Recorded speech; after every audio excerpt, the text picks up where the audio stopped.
Good evening. My name is Dan. That's it. Just Dan. I'm not at all a negative person.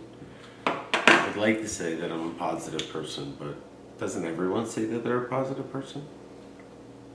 Well, in my case, I'm dealing with maybe a little bit of hairy issues, but does that really affect me? Yes. It really fucking does. It drives me completely insane, and what happened today was really an amazing thing. Today is Monday, and right now I am alone. Miss Resnick is asleep. I sleep on a different floor than her, so I get to be able to really work at night and do a lot of the things that I want to do. Given that, I just wanted to say that this will be one of the last artistic pieces that I create right before I get my properties and my children back, because almost every single one of the videos going forward will be based on evidence in court. So as much as you want to invent that you have some emotional issues with what I post, please understand that the courts do not care about your emotional state unless it violates the law. That's it. If it violates no laws, you cannot invent something that doesn't exist. I've created some really awesome inventions, and I'm really, really excited to share them with you. They have nothing to do with any of my conflicts. I did them in honor of 3 human beings: my father, Drake Reeses, and Pierce Reeses. I did it to show them that they don't need to put any pressure on their lives because they have me. And that's my purpose in life, is to do the things that people can't do, so that when they watch them, they realize that, hey, this guy's not a superhero movie character, he's a real human being. Not to mention the fact that he was able to do the things that he's able to do under the circumstances that most people would crumble under, let alone thrive. Ladies and gentlemen, enjoy the rest of the segment. I put a lot of love into it. I put a lot of my talent into it. But what I didn't put into it is anger. I tried to do the best I can, and I will continue to remove all anger from me. Because the world really has no place for toxins. Not unless you want to live in a toxic world. I don't. I want to travel the country. I want to buy an Airstream trailer and really enjoy America with my boys.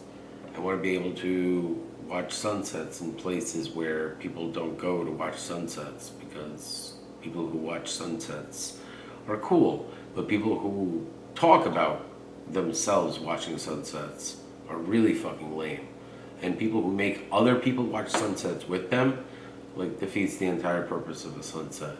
That is what kind of thinking lets negative-minded individuals believe that the world is round, because they don't want to partake in the bullshit of other people. So as a statement, there are a lot of people that they don't believe that the world is round. They want other people to believe that they think the world is round, because it creates a shock and awe experience. Ladies and gentlemen, what I'm going to do right now is put a little bit of focus into my brain.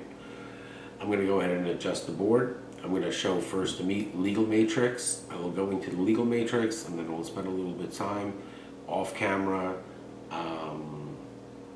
putting together the final finishing touches on phase 1 of me. Let's call it what it is. I'm the first individual who has made himself into a movie.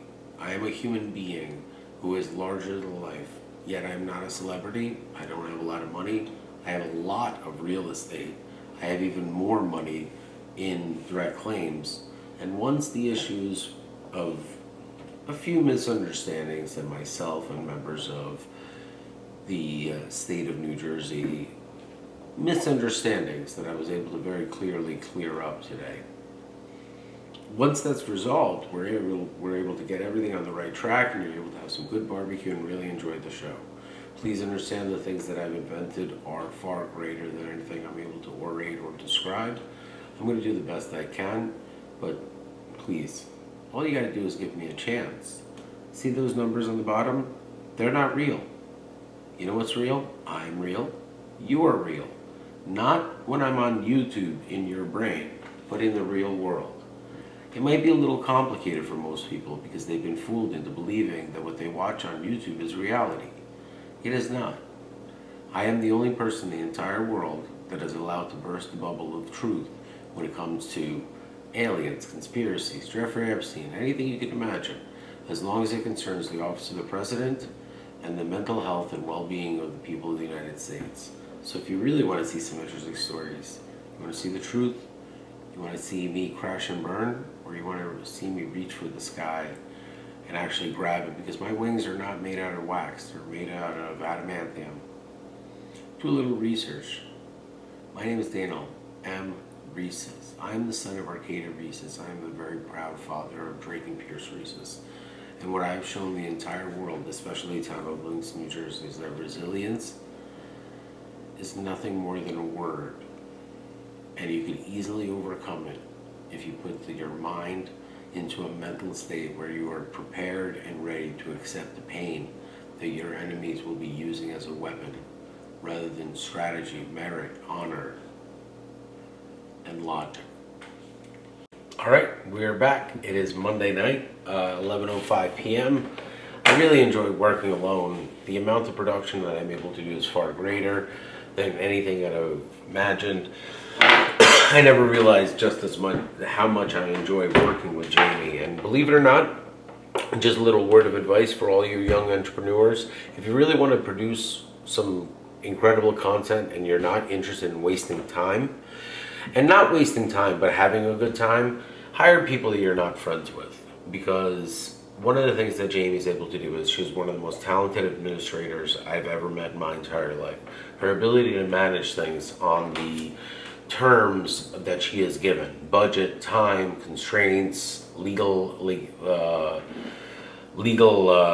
restrictions of certain things, which are not only something that I adhere to, I encourage everyone else to adhere to, because then the level of the playing field has been leveled since I adhere to all the rules. It's 1-on-1 zero sum. What you see here is the first of 4 elements. Now, first thing in the morning, I need to go to the Best Buy and buy one of those little strips so that I can create little cute cubbies so that my matrix can have 4 boards, all of which can be filmed and opened up depending on what I need it to be done. It also can be closed. So as you can see here, we have the docket numbers of all the cases, as well as the finalities of the current statuses. Managing 25 cases as a pro se litigant without legal experience is virtually impossible. But creating an automated system, a digital system that truly automates the entire process, it's not illegal whatsoever. Not only is it fully legal, it is one of the most brilliant concepts I've ever thought of, because I'm able to really adhere to the principles of the 6 years that I've invested into this project, because there are many things that I want to discuss. For example, as you may or may not have known, I took on a gig to experience market research, earn a few bucks, get out there and spend my Friday and Saturday nights doing something a little bit more productive than wasting time ubiquitously enjoying myself. But I wasn't really enjoying myself. I had a great time though doing the job that I did, and I love to work. I'm a human being who enjoys to work. So what this is it's an analog process that combined with digital video evidence, case study, very important Supreme case, Scott versus Harris, which really exemplifies why the video evidence is so valuable. It timestamps the time of when I made law enforcement or the world publicly knowledgeable about things.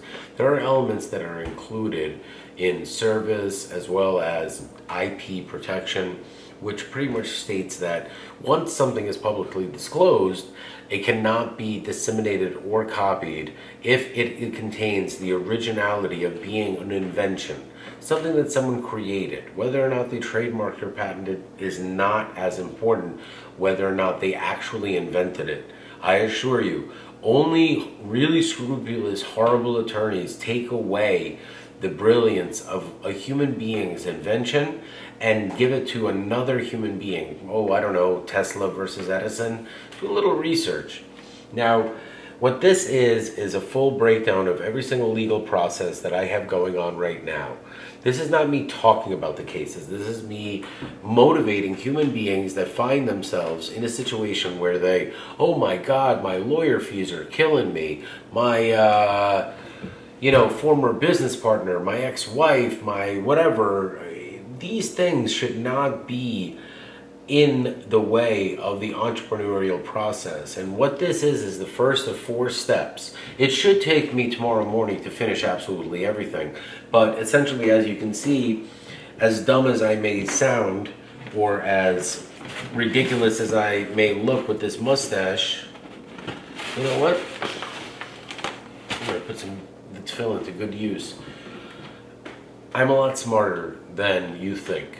And what I was able to do is automate something that is virtually impossible, while the attorneys going against me legally cannot do this because they have taken an oath and they have to produce everything themselves. They're not allowed to use artificial intelligence without them being the majority stakeholder of the information, or else what's the point of paying these people $375 to $800 an hour? And essentially what this case is really about is attorneys that have made a living on avoiding artificial intelligence and blocking it from entering into the legal process, because it would not allow the wheels of justice to spin fast. And the slowing down of the wheels of justice allows attorneys to bill by the hour. So remember, human beings that get paid by the hour to resolve issues do not want the issues to be resolved quicker. Please, it's basic logic. Use your brain. Now, I know that this may look like just a bunch of gibberish and a bunch of spreadsheets, but I assure you, if you take a second to zoom in, you'll see that every single one of these cases, and I'll describe to you what automation entails. I'm not going to be describing to you the automation of the legal process because A, it's proprietary to a point where it's worth billions of dollars, and I would call me crazy, but I want to protect my inventions, while at the same time, publicly disclosing them is a form of protection. Think about that. Speaking of protection, sorry about that bleep, it's very important for everyone to understand that my entire circumstances could have easily been avoided had anyone in law enforcement been involved. When you have a human being on YouTube saying, hey, I'm putting all my cards on the table. Anyone who wants any information about this is more than welcome to come ask me for it. But to avoid it, pretending like it never happened, truly is the antithesis of why my cases are 100% legitimate, viable, and I will win them. Because I have not filed a single frivolous litigation in my entire life, let alone the fact that I didn't file a single pro se filing since until I was about 40 years old. I'm 43 and a half years old, and I am the most prolific and successful pro se candidate in the entire world, especially in a world of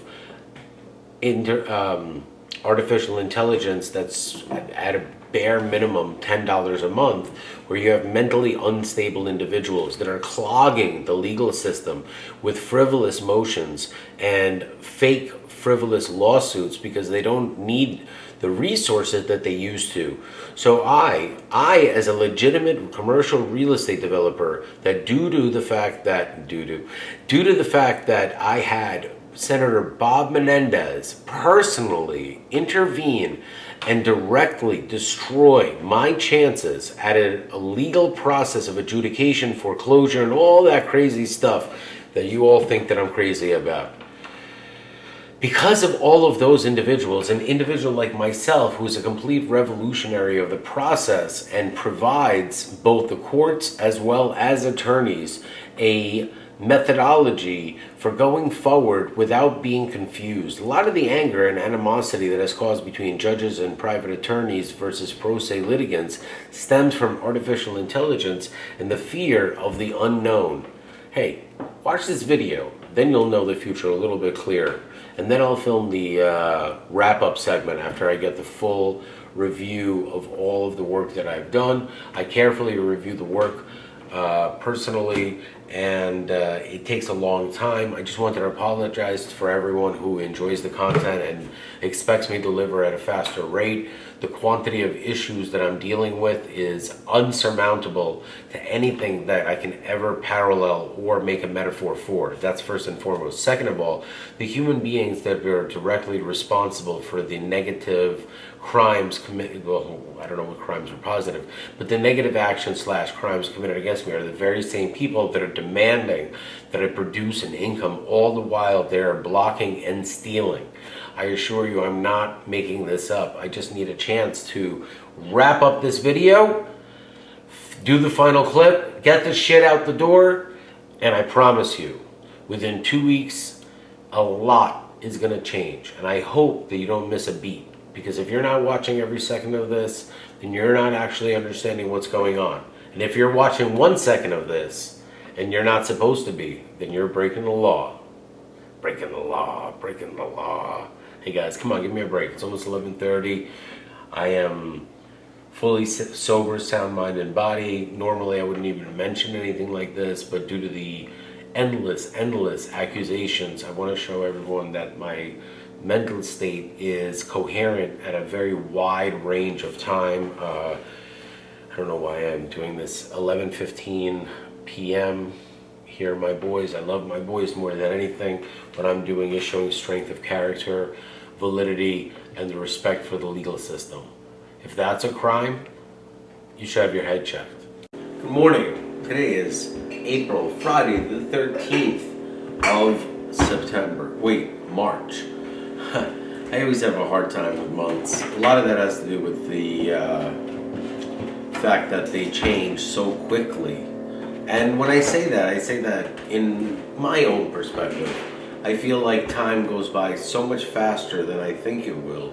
And a lot of that has to do with how rapidly my life accelerates into change. Most people, I find, look at me as borderline crazy because, for example, you see this entire board? This entire board is actually 2 boards. And I'm going to show you what they are. But first, I got to clean it up. And I need to first say I love you, Drake and Pierce, more than anything. I know Dad's mustache might look absolutely insane, but please remember this is designed for you guys to see in the future and recognize that rather than turning into a monster or someone who is so mentally broken from the fact that he has been illegally separated from you guys, I have simply just chosen to be the best version of myself, to be a role model for you, for anyone who thinks that they can even for a second doubt anything that I say, and really to show you that I'm on your side. If I was not on your side, the videos would be very different, and the things that I would show would really point into the truth a lot faster and a lot harder, and it would cause you guys a lot of discomfort because I know you love your mom. And I know that at no point in life will you stop, because even now, as much and as angry I am with Rita, Nana Rita herself, the woman who stole $6 million when gold was only $1,000 an ounce, now it's worth around $30 million. Look, ladies and gentlemen, please understand that these are numbers. These numbers are not able to be used to be put into some machine known as a time machine. Money can always be made. It also can be lost. But it doesn't ever define how quickly time passes. I need to use a little bit of movie magic. So, you know what? This board, it's not the way it's supposed to look. And I know that I'm going to spend the next 72 hours making sure that you understand exactly what's going on up here. Yeah, that sounds pretty scary. But just give me a chance and you'll fully understand. Watch this. All right. A lot of people, my mouth is still fully numb and the right side of my face is numb. So if you see, like that, a quick cleanup of the board allows you to refresh the mind, to really say to yourself, okay, I have a big pile of beautiful things that I have invented. I have posted on the board.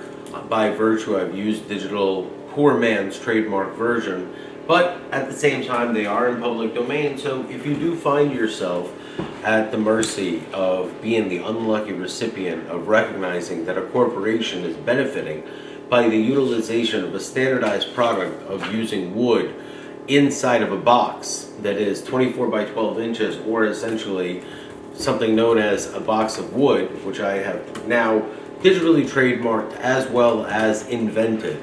Please, I understand that you might want to laugh at me and say, what is the big deal? But in a world where wood has never been standardized or ever created in a standard product, my invention is very, very much revolutionary, because it even affects NAFTA, the North American Free Trade Agreement, because it allows for so many more things that have never ever been explored before, because now there's no more argument about what is the quantity of the product that you're receiving. Not only can it easily be fit onto a scale, but most pallets themselves, automated pallet jacks and things like that, have scales in them, so they can confirm the actual quantity of the product. Now, one of the reasons why it's never been recognized as a formidable commodity is because it is a trade waste trade. Either one, but the concept of the inability to commoditize something that makes billions of dollars for one group of individuals, and another group known as the consumers have no continuity or standard, is it is surely a paradox. And even the smallest and most feeblest of minds that find me to be repulsive must recognize that I'm the first human being to invent something called a box of wood. It is the standardization of wood. That is important. I know you don't understand this because you see only the highlights. So notice how the board is empty. But that makes no sense at all, because it needs to have balance and focus. Over the next 72 hours by Sunday night, I hope to be post free, which means that I am up to date with everything that I posted that I wanted to post without having formal review. And I do know that the mustache looks ridiculous, and I do want to recognize that the mustache has a lot to say. Right now, I've spent 4 hours wrestling with the mustache about who would be the dominant force on the YouTube channel this morning. I won, so I'm able to continue being the humble, normal servant of the people of the digital world known as Google. Oh, by the way, Google owns YouTube. Thank you for the attorneys. I really appreciate everything that you've done on my behalf. I know I get it. I don't really, I don't look like I like lawyers too much. I understand it's an image that perhaps maybe statements such as, I believe that many lawyers are liars, is a hint that I do not have a lot of respect for the law profession, but that is not true. I want to thank the IP attorneys, especially the core four that are in charge of the 4 various legal departments for YouTube and Google. And I really just want to say thank you so much for understanding the difficulties that I've been facing and making the rulings absolute and final within the algorithm of the code. I understood that this is the first time we've ever done anything like this, so I apologize that I came across as arrogant. But going forward, I assure you, I will just be myself. So if you did find me to be arrogant before, simply understand you'll get more of what you had before. Please recognize also the fact that I am nothing more than a byproduct of circumstances. You know what? This board is empty. Enough of me talking. Watch this. All right. A lot of people, my mouth is still fully numb and the right side of my face is numb. So if you, once again, let's try this again before I bite my mouth off completely. I'm going to slow down the pace of the way I speak so that I truly avoid any serious pain, since I do not feel the right side of my face at all. The upper part of my face has been affected through a stroke. The lower part of my face is affected through an advanced 2 double doses of Novocaine due to the mouth work that I had done on the right side of my face. Dentists do one side of the face at a time for this reason, and on purpose. Because if both sides are numb, you're not even able to drink anything, which is really unhealthy post any type of surgery, either oral or internal or external. You see, this is the final product of what's called One Fun Night. If someone were to ask me, Daniel, have you lost your mind completely? You're a human being who has generated over $50 million fully legitimately through various businesses. Why are you hawking firewood? I'm going to explain to everyone that is the most confusing and weirdest way to describe what I'm doing. What I have set up for myself is a personal challenge because one of the biggest issues that I have is that my creativity has no bounds. It has no limits. But what does have limits is my ability to complete a circle, finish a project, not just start a project. Don't just create a beautiful brand and show off the ingenuity of your vision. Finish up. Do the difficult part. This project is designed for me to finish what I have started. Because no matter how annoying, and this project is designed to be difficult, it's designed to be revolutionary. What I have invented, in case anyone was wondering, is I've invented a standardized product to sell, buy, measure, and talk about firewood. This is how one box of firewood. This box is designed to have smaller pieces, which are designed for a fire pit. Large pieces for a fire pit are absolutely useless. The larger the pieces, the more heat dissipates outside of the fire pit, and less it's used outside. The larger pieces are good for indoor fireplaces, and if you choose to use the larger pieces for the outdoor, one fun night can turn into 2 fun nights. Currently, I do not feel safe using my fire starter product indoors due to fire safety and the lack of testing in a proper laboratory. Underwriters laboratories is a process that you must understand must actually conform to your product, which means that your product must conform to regulatory standards. But until Underwriters Laboratory, they say that genius is in complexity. Wait, nobody says that. Genius is in simplicity. Simplicity is very, very hard to achieve when you've just spent 6 years fighting your entire life for properties that you have spent your entire life building. Now, there's a very famous quote. It's not what you can earn, but it's what you can keep. It's not what you buy, it's what you can maintain. And it's definitely not what you produce, it's what you're recognized for. There are very big differences between those two variables. Now behind me, you'll see the beginning of a board. Every single project starts out small. Many people want to skip the minutia and the really nasty part of the decisions of the first part and go right into the second, third, fourth, or whatever part shows them as successful. That's called the highlights. On this channel, you'll see the lowlights. That's why the lights have been dimmed. Very little bit, based on some very intelligent, very observant eyes. And this is about we, not I. And when we talk about the royal we talk about movie references, such as The Big Lebowski, or unique movies such as The Leftovers, spelled with 2 F's.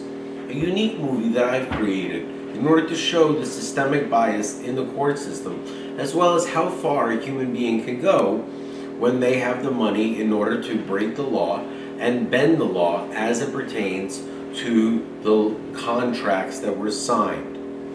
This is all about something called tax law. And these two men, this is Matthew Leff and that's Michael Lewis. And there are many people that want to point to me and say, I am blaming everyone except myself.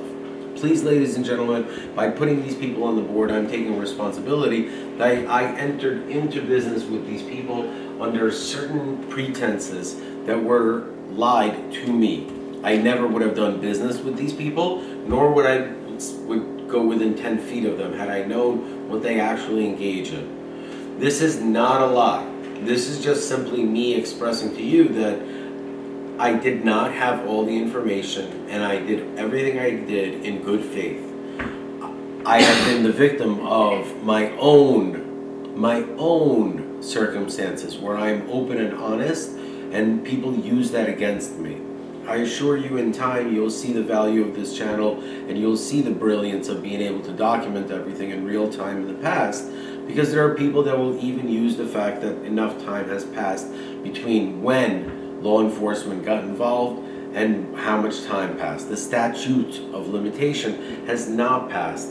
because these videos are the first time that I'm citing these two individuals, Michael Lewis and Matthew Leff, as committing crimes against me, which means that I have 5 years from today's date to do anything about it. Now, the next is A Balance. The next movie that I've created has already been made by a producer named Lorne Michaels. It stars Martin Short, Steve Martin, and Chevy Chase. It is called The Three Amigos. It is one of the best movies of all time. It is a comedy, a spin-off of a non-existent skit in Saturday Night Live.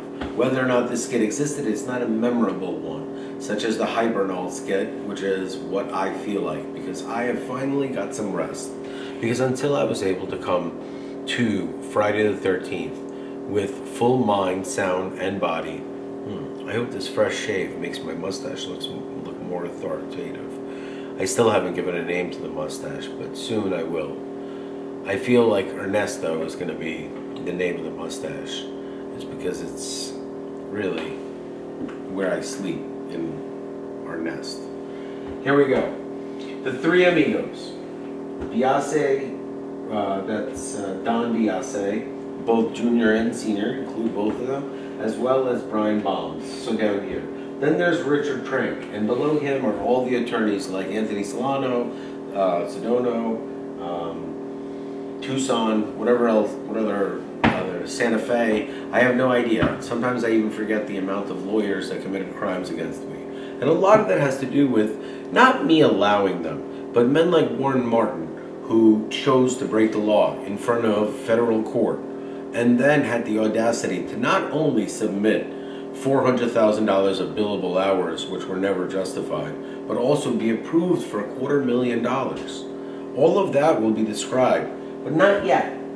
You see, genius is in simplicity. And in order for me to untangle the mess known as the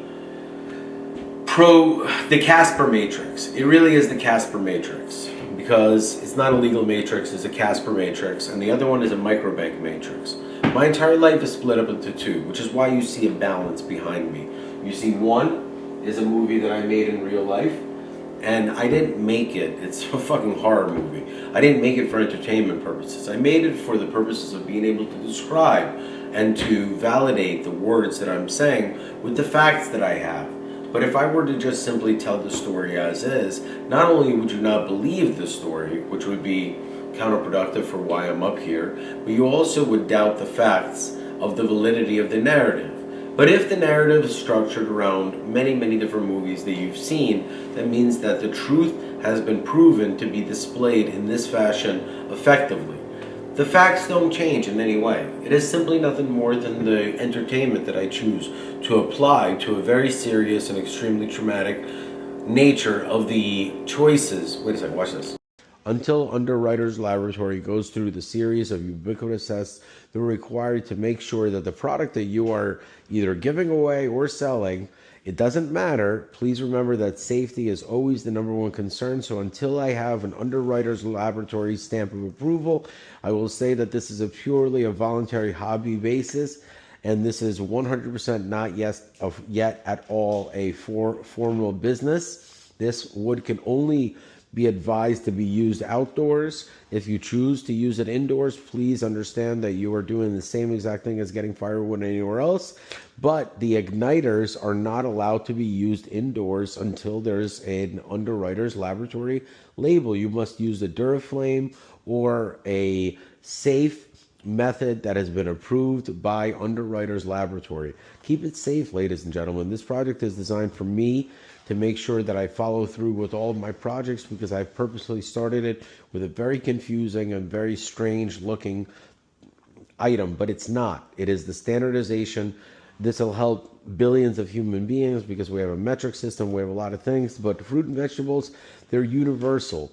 They're sent and made all throughout the world. That means these boxes are absolutely universal, which means that the surplus of these boxes is absolutely guaranteed. The more of a population that we have that becomes hypoallergenic, requiring more litigation, and the reason why the quantity of these boxes are in so much circulation is because litigation and litigious human beings that have found themselves either allergic or their clients have forced the industry to increase the price of their products to include this little bad boy. So I've taken advantage of that paradox and used it as a standardized method. Let's go take a look at the actual product as it's created, because this is the product when it's not properly stacked.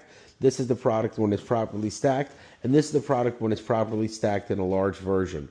So the whole methodology behind it is approximately 40 pieces. When you look at it, the small pieces here are designed as kindling and are supposed to go in first, and then the large pieces go in. When you have a unit like this, it'll need to be adjusted to include significantly more kindling. When you have something like this, it'll be one of the beta test projects, or most likely used for my own business. For the purposes of a long-term standardized product, this is what it's going to be and the way it's going to go. You will receive 2 pieces of charcoal. 1 piece is going to be enough for 1 fire at this time.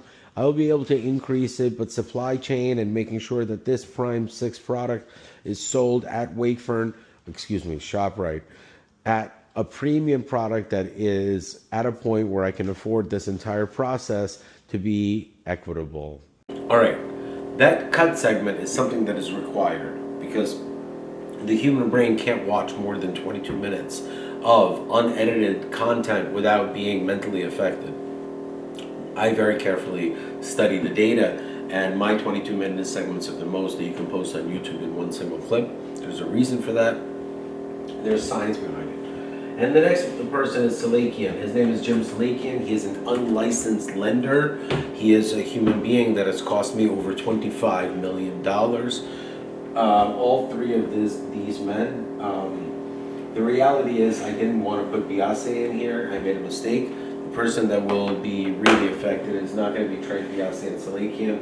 This is incorrect. I'm going to have to redo this. So please give me a chance. This is a great teachable moment. I made a mistake. These are not the people I wanted to put up. I put them up in haste, but I assure you, they will be up there. So now we're going to go 1 to 3. Wow, what a coincidence. All right, Jamie. Good afternoon. What time is it right now? It is 12:30 on the nose. Excellent. So as you can see right here, are you starting to understand the concept behind what I'm doing? Absolutely. All right, come close over here. As you can see here, I took about a quarter of the pieces. So normally, once they're all stacked up, about a quarter of them. Why? Because I have a lot of wood that was left over from my old fireplaces that I made, so I wanted to make an equal amount of wood. Okay. I also want to remind everyone that my fire starter, until I have a seal from Underwriter's Laboratory, is simply not good enough. You know what? That garbage was okay, and we'll burn it at a later time. It doesn't affect it in any way. Okay. I just want you to know that human beings that find themselves having fire pits... Oh, can you give me a lighter, please? Sure. A torch lighter. Yeah. A torch lighter from over there. Oh, or you could just get it from wherever you want to get it. And this...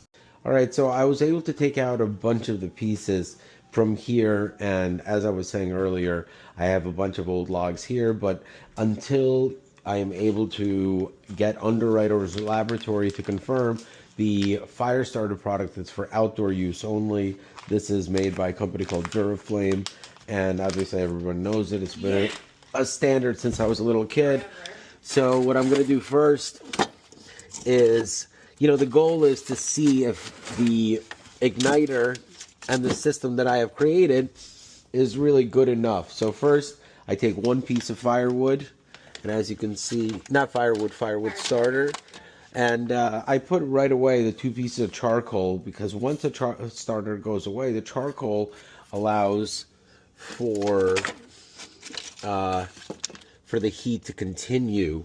And rather than using the older pieces, what I'm going to do is I'm going to use the newer pieces to see the standardization of the ability for the new pieces to catch fire. Because the old pieces are dried up. And if anyone doesn't know anything about fires, what you want to do is you want to have the smaller pieces. There are 2 ways to make a fire, in my opinion, which are called the matchstick box, the matchstick stack, or the TP. That is the 2 primary. It's kind of like the 4 Knights in the Sicilian opening. There are many openings in chess, but there are only 2 that dominate the strategy of the greatest grandmasters in the world, and there's a reason for it. So this is called a TP stack, and what I'm doing is I'm taking all the light wood that would not throw everything off balance.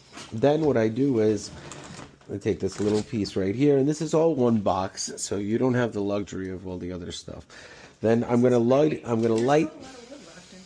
Yeah, there is, but remember, it's one fun night. So what time is it right now? 12:33 p.m. So right there is the most important part about starting a fire. A giant jug of water with a top that's clipped off so you could pour water on it in case there's an issue. A fire extinguisher, and making sure you have cell phone service to call 911. Fire alarms are really important as well. Yes, they are. And what I'm going to do prior to, and since a lot of the logs are in there, since I've already utilized and I've taken out a few of them, here is one of the ones that I would say, and as you can see, the stack gets affected. And this is the essence of... All right, now I got it right. Sorry about that. This is a mistake. You will see me make many mistakes. What I won't do is eat a lot of steak. That's how I gained a lot of the weight that I gained. You see, most of my life I was relatively skinny until I had to do a year living with my mother by force of the U.S. government. Now, obviously I could have made adjustments, but I really made the best of it. I turned this into a pimp bachelor pad. My house has 2 floors, or, you know, the house that I own in Livingston that I grew up in that was, again, illegally taken from me. And that'll be added to the second round of complaints. This is just round 1. Now, please remember that I did not file my first litigation on behalf of myself until I was 40 years old. I am not a litigious person. I have had 4 reconstructive organ surgeries, not because of an actual medical ailment, but because of an error caused by a billion-dollar medical group, and I chose not to sue them.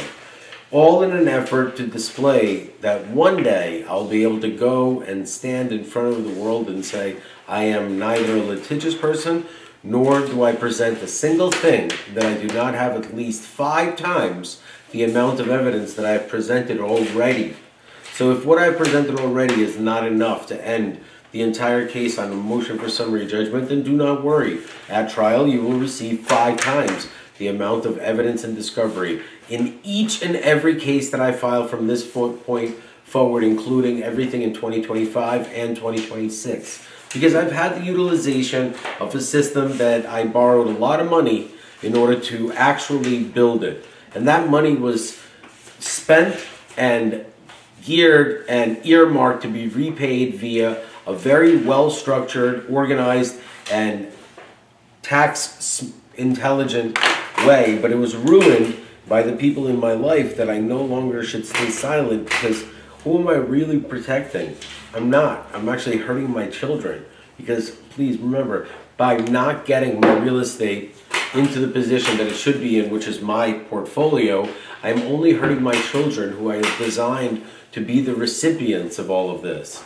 Temporarily, I have a partner that I work with in a very smart, legal, and strategic fashion, but the number 1 lawsuit will be Bob Menendez. I'm not sure whether or not he's guilty. I'll have to do a little bit of research to see if he was convicted of the criminal allegations that I've been screaming on YouTube over the last 6 years. We'll find out after the next few videos. This man, Fred Davies, that is someone who I shook hands with, and he made me a promise. He guaranteed me a loan based on more than favorable, unlawful, and illegal conditions that I was in such a desperate place that I was forced to agree to. And even that was reneged in order to break the law and make more money, or an attempt to make more money. And we'll find out if my allegations against him are true or not, because please, the civil aspect of it's like the OJ. It's easier to prove than, you know, it's like, I have no more analogies. That's how easy it is. And when someone like me runs out of analogies, that's when you know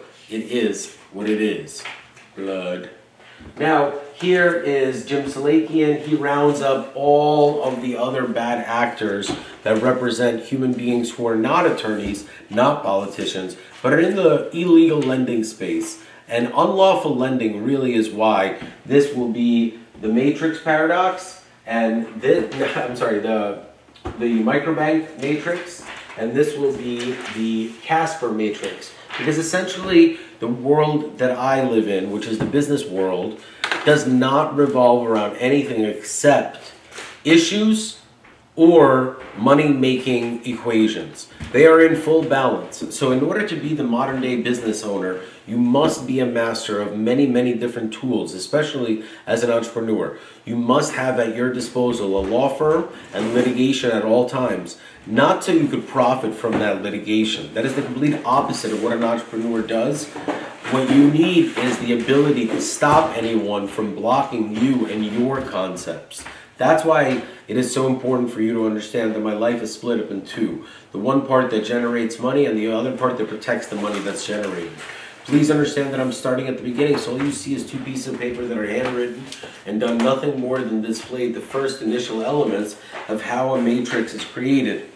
It is taken by data, numbers. You can't build bricks without clay. You need to have data.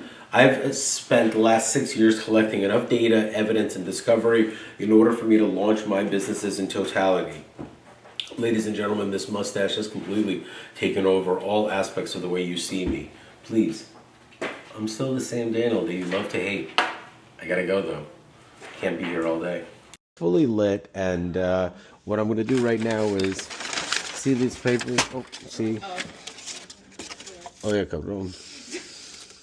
You know, so right here is one of the things I wanted to end this video with is that there are many elements, like we learned about Captain Planet yesterday, and the Rick and Morty version of Mel Robbins. So those are very important things. So in Captain Planet, there's like earth, wind, all that stuff. When you're making a fire, what's the most important element to consider? Oxygen? Exactly. Really, really smart. Air. Yes.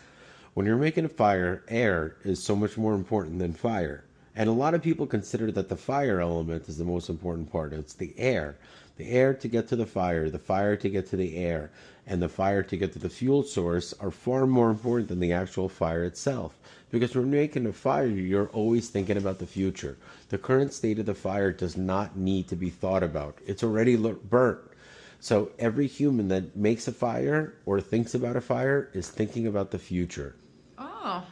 Does that make sense? Yeah, what a beautiful way to look at it. Well, it's very hard to teach very complex metaphysical concepts without having some form of metaphor that actually is the reality of what you see versus what you get.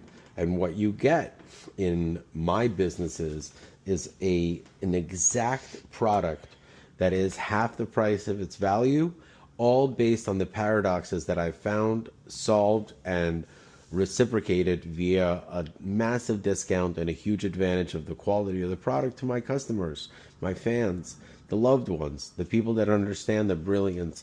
Well, I think one of the keys is you showing how to set up a fire. You do a really great job of setting it up. So I do an average job. And it looks really nice. I appreciate the that's compliment. pretty important. I have made over 2,000 fires in my life. I've made probably around 7,000 to 15,000 fires outside of my life. That includes the grills. I'm not joking. That's a lot of fires.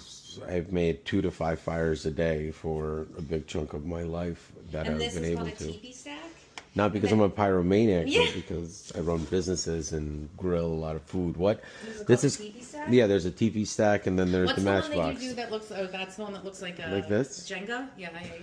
Yeah, the hashtag. That's a matchbox stick. I don't know. There's many different ways. One of the biggest problems with knowing so many languages is that you don't know what the definitive term that is universally understood by your audience. Yeah, like sense. Nobody understands if it's pistachio or pistachio. Nobody will until they actually believe it. That the way it says, the way it's said in their head. Hey, let's take a little bit of a break and let this bad boy go, and we'll look at the other side of the fire. You could just ignore me. What I'm doing right now is the beta testing portion. So as you can see, one of the things that I've really inadvertently invented. I was not trying to invent this. This only happened because I inadvertently used wood for smoking for an indoor purpose. So by using wood that's designed to create smoke in a chamber, by using it outdoors, it actually is relatively smokeless or creates considerably less smoke. Now, this hypothesis has only been played out only 30 to 40 times. As you can see, there is no smoke whatsoever here. There's only one single igniter source, and what ends up happening is the high moisture content very much intertwines with the heat source by kind of balancing it out somehow. Plus, the utilization of charcoal is a complete game changer. So few people, so as you can see, there's a little bit, remember, this is fully open with the other side not open, without an air chamber outside. So you're going to get competition because, you know, Bernoulli's principle is pretty simple. Areas of low pressure dissipate and areas of high pressure go to, or areas of high pressure dissipate to areas of low pressure. And once there's a suction or a vacuum created for the fire to go, one of the things that's very important that a lot of people who are amateur fire enthusiasts forget, that the actual chimney of a fireplace must be warm for green wood to work. So the idea that this entire thing is fueled by nothing more than a small Duraflame log, which essentially is almost done. As you can see, it's moved on to the charcoal element and the oxygenation.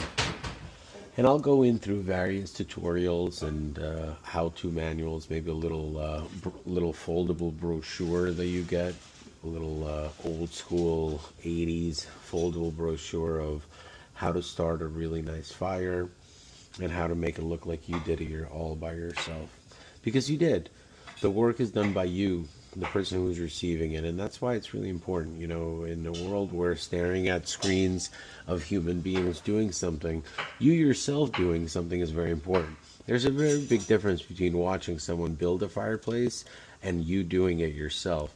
See, this actually is incredible, because unless you have experience to know how much actual smoke would be created if you put on what looks to be at least 9 logs simultaneously on a fire with a continuous source, it would just create this massive amount of smoke. What's up, Jamie? Hi, how are you? I'm well. So, you know, this is the first part of the segment, so we're going to do it very simply. I know you like a plan. You know what? I just remembered I didn't do the tefillin today, but I'll do it later on my own. What time is it? It is 9:41 p.m. Sunday, March 15th. Excellent. And obviously, you know, we're fully sober, but I have to say that because I find myself lip balm. Oh, I just got some, thanks. It's a Three Amigos reference. So, essentially, we did something very interesting, and there's a few things that I really wanted to discuss before I go into it. First and foremost, I realize that there's many people out there, and I'll continue speaking while I get a paper towel, but I think there's many people out there that don't really understand the concept of how TV production works.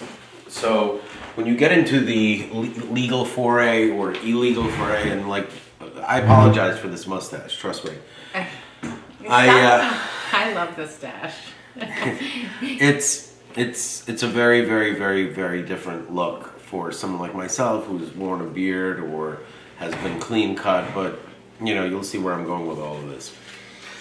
One of the things you must understand is that when you're dealing, first and foremost, Jamie and I drove Uber. Well, I drove Uber, and Jamie was really nice to the passengers and communicated on my behalf, because obviously everybody such an eye-opening experience. who has even watched 2 minutes of this content knows that I'm extremely overwhelming as a human being. But how did I? You were great. You were Yeah. such a fun partner to do it with, I have to say. Plus, I can't really believe what goes on out there, and I felt so. I honestly, as a human, a woman, and a mother, felt very good that you and I were on the road last night. Honestly, and Oh, boy, Jamie. I did. So There's a couple of one thing you need to understand is there's a lot of cut segments like this. But when you're dealing with super clean wood that has one single fire source at the bottom, which is taken over by a long term. So as you can see, this is taken on, and this is green wood that has only been aged maybe a month.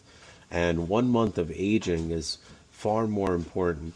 It's sad the amount of misconceptions, how many YouTubers would disagree with what I'm saying, guys that claim to be experts in firewood splitting. But please remember one very important thing: all those people do is make profit on that business. So it would never be in their best interest to express the ease and the validity of the basic physics that really stand on the side of the consumer, whereas people that own firewood companies and work inside of the hustle of really not understanding the difference between premium split firewood, which goes to bakeries, which goes to brick oven pizzerias that are in bespoke neighborhoods, places where wood-fired pizza is required. These small logs are sold at a massive premium. What you get is the garbage that's left in the fire yard to age for a long time and be dumped on the back of a truck of whatever gypsy is marking up the firewood by $150 to $200. The cord that they pick up is probably around $150 to $200 maximum, which is actually 2 cords. And they're able to hustle out firewood by dumping a big pile and the consumer believing they got something really good. They don't know what they got. There's no standardization. Until I created something called a box of firewood. And the simplicity is, in my opinion, the genius, because if you want to buy 100 boxes of firewood, well, that's not a problem. You're buying 2 to 3 cords. If not, if you were to buy it from a lumber yard or anything like that, it would cost at least the same price. And as you can see, the behind there is actually my bedroom. I sleep on the couch, and that allows me to really focus on my work. No, I'm just kidding. It's a set of circumstances I wouldn't wish on my worst enemies. As I continue to film this, you can clearly see that the concept of green wood really dissipates after no more than 2 weeks. It becomes splittable and it becomes burnable, and the creosote, I gotta look in that word. I want to make sure I'm using the right word. English is not my first language. It wasn't even my 4th language. I learned English somewhere when I was 9, when I had about half dozen other languages in my brain. See, there's a little bit of smoke. That is so little compared to exactly what I'm burning right now.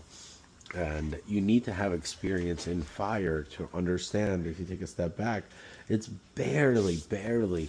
And the fact that it's all being pulled up to the chimney and what's not. See, this one already, the flame is coming out because it's a lot of other things are on fire, so I don't have much time. One of the things that drives me crazy is when people on YouTube are giving descriptions, they talk about the trick to fire. There is no trick to fire. It's fucking science. It has to do with oxygen, physics, and as you can see, this has really turned into a stellar, gorgeous movie quality fireplace with nothing more. As you can see, the charcoal is really doing its job, and there's parts of the charcoal that's not even lit, and that's really what's going to ignite the source. And I'm going to let it go. I'm not even touching it. It's an hour and a half into it. Please remember that a normal night of a fire pit starts at 7 p.m. and ends at 11. So this definitely is going to be 2 nights of fun, if I haven't even added any of this, or it might be 1. But as you recall from my earlier videos, getting the fireplace hot is just as important as having the chimney hot. So right now we finally have a warm chimney. So now the green wood will be really at the most optimal level. So look at how little smoke is created. The only smoke is created by those other pieces that were not split by me. And as you can see, it's almost like an illusion. The fireplace that's creating no smoke. It's not. It is. The smoke is white. Its smoke is clear. It turns white when it goes outside of the fire area. As you can see, it turns white when it goes out here. It's white over there. But inside of the fire, it looks absolutely gorgeous. And when you're around a fire pit, the most annoying thing in the world is when you're always the guy that has the smoke in the face. I'm always the guy. No matter where I go in the fire pit, I always have smoke in my face. This is the end of smoke in your face. Unless you like to smoke to the face. And that's a whole different video. And these cut segments, what they allow me to do is basically give the audience a chance to take a breath from how intense of a human being I am. And there's a lot of things that have been going on that one of the reasons why we're going to be cutting to a shorter format of communication here and a longer format on Instagram a little bit more is that we're roping in a younger audience. Yeah. That is true. So Dan has found himself akin with the dude, high school. the kids are normal. Yeah. You know, they're not like kids have like like some of the younger, especially like the females are so much smarter than the males. So smart. And it's so I was sad because so, my boys like, proud my of boys the are so girls with their smart, and I'm so not conversations. used to really dumb boys. And I was like, oh no, these kids are really dumb. Remember one kid when I was like, I'm in commercial real estate. He's like, oh, like commercials for real estate. I was like, oh. I didn't know that people make commercials anymore. And that's how I was like, the only time I've even watched a commercial was like an SNL skit in the last decade, or Duplexit, or Tremvaya, Tremfaya, yes. Skyrizzi. Things are just getting clearer. Hymns, and then there's hers. Hims and hers. Like, you know, it's Discreet drugs. discreet. Bespoke discreet drugs. If you want your dick pills, or discreetly, or your it's like copious the new porn. amounts of Xanax that you're not supposed to be ingesting as a I don't know. Look, That's like vitamin C for like the middle age. all right, you're getting like warmed up. You're getting Yeah. like all your cobwebs out. All right, let him check this out. Can you turn the lights off in the car? Yep. It's far more important to be safe than to. All right, so what we have planned for tonight is normally on a Saturday night, I think that most people find themselves entertaining themselves, their kids, whatever. We find ourselves having to work, and I needed to do market research on the area and really understand the people, because in order to build the kind of businesses and brands that I'm looking to build, I have to get out there and talk and communicate with people. Given the nature of how intimidated people are when they are communicating on a level where they recognize that their opinion might or may not be publicly disseminated. Now, one thing I will tell you is that even though we are driving a taxi service, which I'm not going to mention, and we are engaged in working, we're actually working by doing a lot more local market research and finding the most perfect location for Drake's.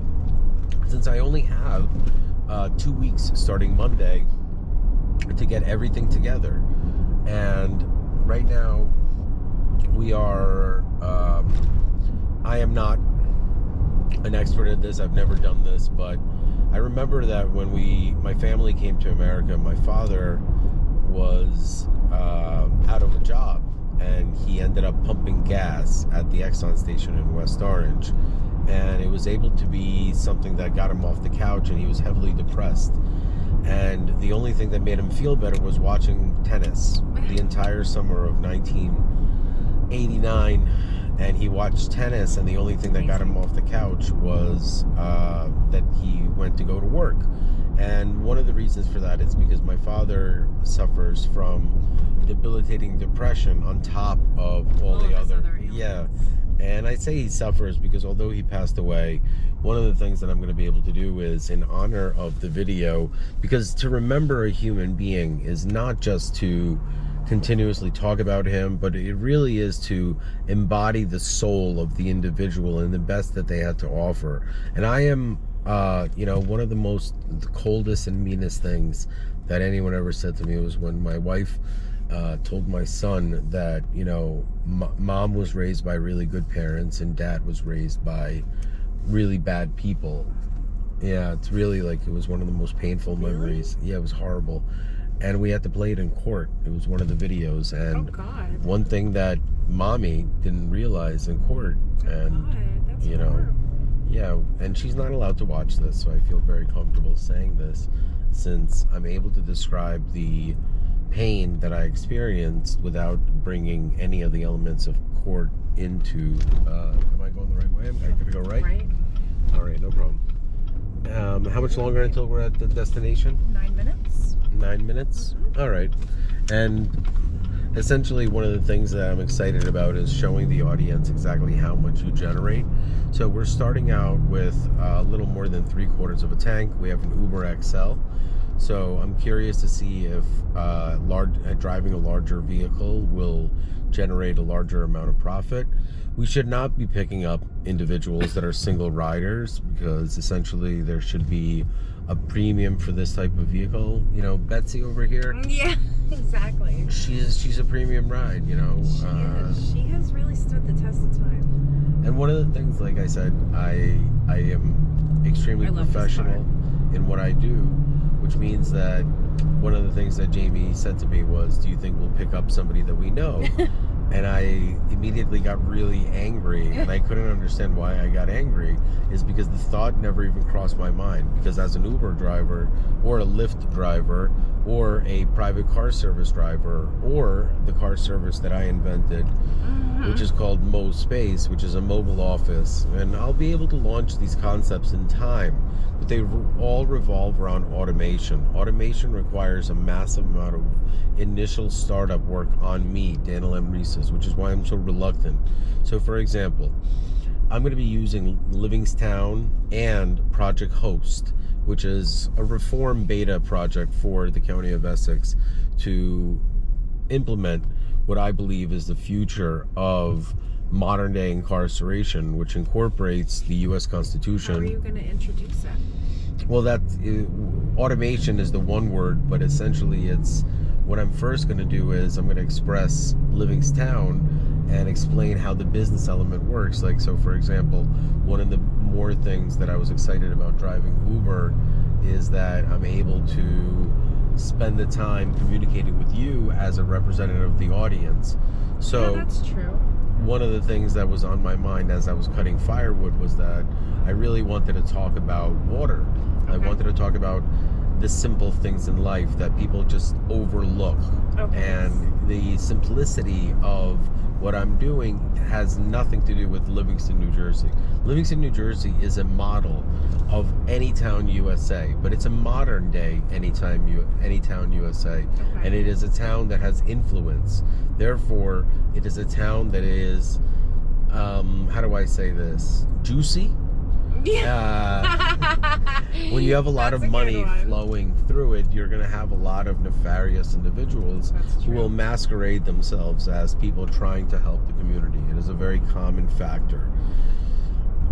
What I am going to be creating is a methodology and a business model to be implemented. Okay. It is a 1 or a 0, meaning that Livingston can either choose to conform to a new brand and a new identity by keeping their entire mantra of everything. They're still Livingston, New Jersey, but they're livingstown.com, because digitally, mentally, metaphysically, and socially, we are one unified community. I'll explain. Water. Water is an essential key element for everyone. If we were to take the 31,131 people that live in Livingston, according to Wikipedia, and we will break it down into 5,000 households. Okay. Why? Because there are many houses that are both empty, and we want to underestimate the quantity of human beings that are participating in the program, so that the numbers are based on a much more realistic and lower scale. If you reach a higher scale, then that's great. Please remember that we are having condos built all the time, so population in our town is increasing significantly. Agreed? I agree with that. So let's use the example of 5,000. Okay? You're gonna have to yeah, well, how much longer until the customer receives their ride? 6 minutes. I've been on the other end of it. You always want to make sure that your ride is there on time. Obviously, I can't speed, so that's one of the elements that everyone needs to understand, is that when you're a professional, you can't speed to the ride or from the ride. If I do find myself accelerating too much, the apps that do GPS, which stands for Global Positioning System. Satellite not system. I mean, it can be used as a system, but it's a global positioning satellite. So this So water, 5,000 people. 5,000 human beings. First and foremost, you have to talk to me about what your cost is for water per case. Okay. And please understand that you have two options. You have the generic brand, which is, Livingstone can make its own water. And you have Poland Spring. Those are the only two options. Okay. Agreed? Yeah. Now, how much is one case of Poland Spring waters that come from ShopRite that are a large case, and how many bottles do you get? I believe that when you get it on sale, it's 2 for $11. 2 for $11. I believe so. I believe you're wrong. It's 3 for $11.99. Oh, it's 3 for $11. Yeah, it's about 3 for $11 or $10.50. Let's say it's $4 per case at the cheapest. All right. At the cheapest. Okay. I've seen it sold as high as $7 a case. Yeah, for sure. And that's on wholesale. Let alone the fact that $1 to $3 a bottle is a standard price wherever you go to any snack bar. So let's say you have a family. By not bringing bottles of water with you, you're just throwing money out the water, out the window. Out the window. How much longer until we're at the customer? 4 minutes. That's awesome. And what I'm going to do is I'm going to turn off the GoPro element, and obviously the dash cam is going to stay on for safety purposes. And for the privacy of the customer, I am not going to post anything unless the customer gives me express permission on camera to post it. And that'll only happen if the customer is really engaged in the same mentality. The last thing we want to do is we don't want to expose the process. We want to remember that we're representatives of a brand that is its own functionality. The brand has a culture. The culture doesn't revolve around you pushing your own personal agenda on customers. So that's a really important thing that everyone must understand, that no matter what level you enter a company, you must be mindful and present that you can't just pass out business cards with every customer that you pick up if you're running a business. Although, networking wise, if you're in the business like mine, where you don't really need many people's opinions, you just need a few focused opinions of a dozen or so individuals that will give you a great plethora, which is a large quantity of range. And that range will include people that use car services, which will include a majority of people that don't drive. So by not driving means that they are the takeout customer. And the takeout customer is someone that I really want to meet, because at Drake's we've met a lot of customers that come and eat the product, but I haven't met the takeout customer. So the location is really going to be based on the takeout customer's opinion on what they want to see in the area. And I'm not going to ask them questions as if, it's their ride. They need to have privacy. Yeah, but that's such a cool idea. That's smart. That's one of the most important things, is that I realize also, furthermore, you and I fool around too much whenever we go out and work. It's hard for me to keep you on track because I believe that you really love your job, unless I'm wrong. No, I do. You're right. Yeah, so it's very, very hard sometimes for me to keep you from not giggling and keeping serious. So when we're in this type of environment, I know that you can 100% be professional. I know that you're extremely professional in your production, but when you're working 70 to 90 hours a week like Jamie is, you have to understand that this is her only outlet. Everyone needs to give everyone else a break. When human beings are able to look at other people's lives, that doesn't open the door for them to constantly judge them negatively on it. There must be some positive judgment towards the fact that this woman has done more for everyone that she's ever met than everyone that she's ever met combined has done for her during the only time in her life where she actually needed people to assist her. Not even financially, just morally. Or not even go against her would probably be good enough. All right, how far away are we from the customer? So we are 1 minute away. All right, guys, I gotta go. I gotta focus on my job, and I'm gonna kick ass. Wait, did you bring the Aquaphor? I did. Oh, thank God. I know. Peace Don't leave out. home without it. Boys, I love you very much. Please, you don't have to go to sleep at Saturday night, but try to be in bed by midnight. I love you. Oh, wait, you're not supposed to watch this until you're 18. I'm such a silly dad. So, what happens is, one of the things you must realize is that when you see us on YouTube, right here, see this, okay? we display this content to one person or a billion people. It's irrelevant. There is no utilization or conceptualization of the actuality of humans that have, will, or potentially watch this content. Let's say something crazier and sensational happens in my life and a lot of people end up watching this content. Well, then what happens to the people that judge the content when not a lot of people watched it? Does it change their perspective? And the ideology behind the inability to understand that the numbers below, the like little 400 something and 2 to 500, those are not real numbers. The real numbers will only come out once the content stops being produced in public dissemination, which means that once there is no video that is live, then you can see how many views it actually had. Do you understand? No. The quantity. You lost me. Okay, I'll explain. Yeah. Random video goes up. Okay. Nobody watches it. No one gives a shit. 2 Okay. years pass. Okay. Then it goes super viral. 4 million views. Okay. It's live for 2 years, then it goes viral. Okay. 4 million. How do you judge the validity of the success of that video if for the first 2 years Oh, right. Nothing happened. nothing happened? Okay. So what's All the... that had to happen was someone didn't take it down. That's called entropy. That's called digital YouTube entropy. Well done. You see? By simply keeping this content up, Well done.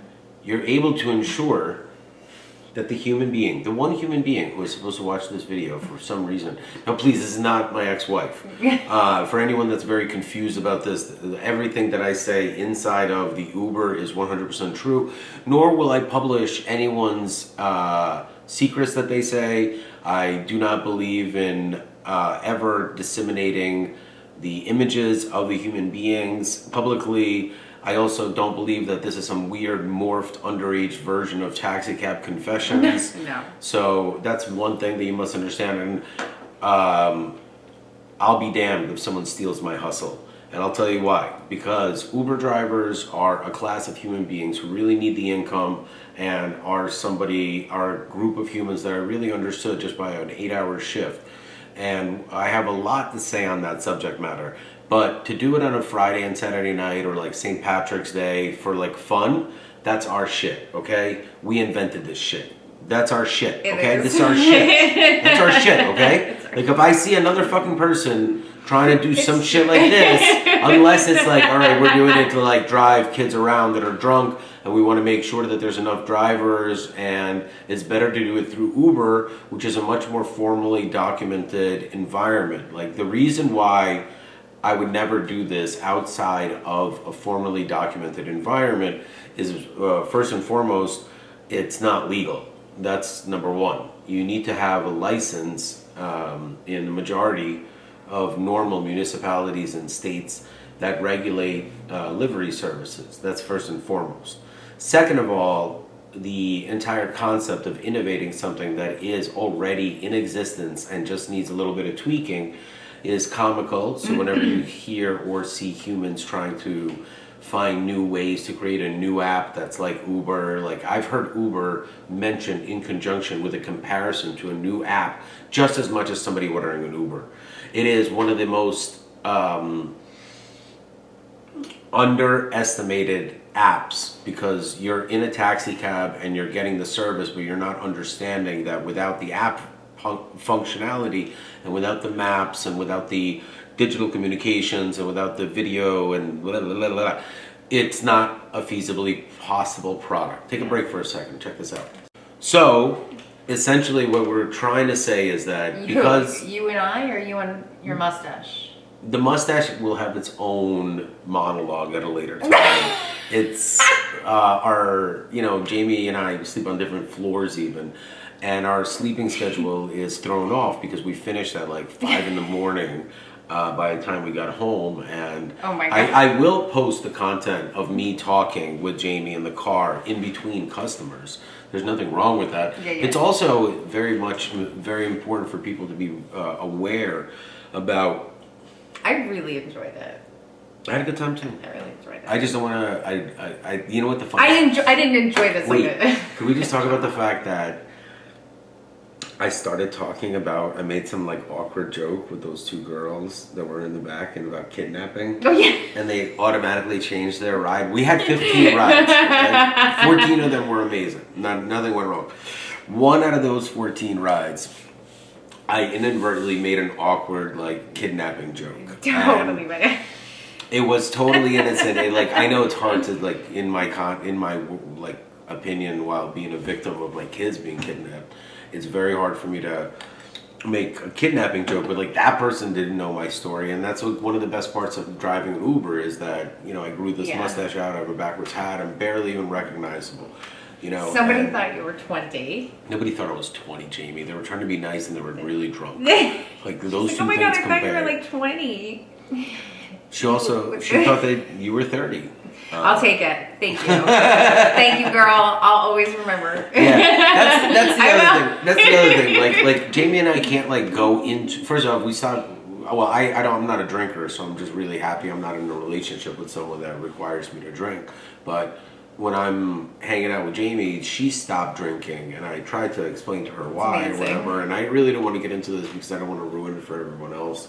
My whole thing is that we're being accused of having substance issues by humans with substance issues. Yeah. So it's Exactly. it's very hard to keep a straight face even with this mustache. Now, one thing you must understand is that there is nothing wrong at all by moving your ideology of spending time watching television to spending time driving Uber around. Like for example, let's say like I can't sleep tonight because we didn't go to bed until we didn't get to the house until 5. Oh my God. I don't know when Jamie passed out, but I didn't go to sleep till like 6 in the morning, So- and I woke up at 10:30, and I'm very tired. I know I'm tired, but I feel great. One of the reasons I feel great is that I had a glimpse into what my children will be experiencing in the next couple of years as they Yes. get a little older. Yes. And it really made me happy to know that there are support systems out there. For example, it was good to see that girls travel in groups. Like that's one thing Thank that God I that saw that that I was is- like, as a boy dad, I'm gonna save a lot of that commentary for Jamie. And one thing I want to have a do, lot of commentary. one thing I really want to do is I want to film this content and get it out, and because it's really really good, and it really sets the foundation of the Smora letter. The mustache has a comment or two I'm very that needs to be made publicly. See what the mustache has to say. Yeah, and some of the content that I film in this entire thing, I realize is very intense. And obviously, you told me that Jamie Solano. Well, first and foremost, I don't want you to respond, and I'll tell you why. Because there's a actual restraining order for Jamie's ability to communicate about certain subject matters. So she physically cannot respond. And as you can see, I asked her a question about it. She didn't respond to it. We address it. This is what adults that are in the entertainment business that are faced with this type of issue deal with. They can either address it head on. They can either make a mockery of it. They can ignore it. They can have their lawyers deal with it, which is usually the optimal option for human beings that are in a position where they have the capacity for the legal aptitude and they're confident that the people that they hire have the ability to really express their opinion. See, my biggest issue was that I had a misunderstanding with the majority of the attorneys that I've worked with, other than the ones that work directly for me. I do not argue about things I don't know about or I know I'm wrong about. And I think that that's a big, big misunderstanding. And I think that when I was driving Uber, it really gave me a chance to recognize that, first and foremost, most people who get in the car, they're staring at their phones, they really don't care. But in our experience, I found that humans only engaged with you when they believed in what you were saying. And I realized that I think it's a mix of one, believing in you, but also feeling comfortable to engage in the situation. As someone who I've taken a lot of Ubers, some of the Uber drivers you don't really want to engage with. You're not comfortable in having like a personal conversation with Yeah, them. but like at the same time, without releasing names, without talking about the human being's information whatsoever, and keeping the identities private, we're able to say is like that girl, that's the big back comment. Oh my God, she was amazing. If you're watching this girl, we She love was you. awesome. You know? And- And that's and a we girl. both She knew. like that. She was like 20, 21. She was maybe awesome. something She was like with that. her friend, yeah. She was with her friend, and She was so honest. We picked her up And- at Wawa, and She was great. corporate little plug-in thrown in there. Yeah. Wawa, BP. These are really good, safe Yes. places I for noticed people that to too. congregate. Yes. Lights are really strong.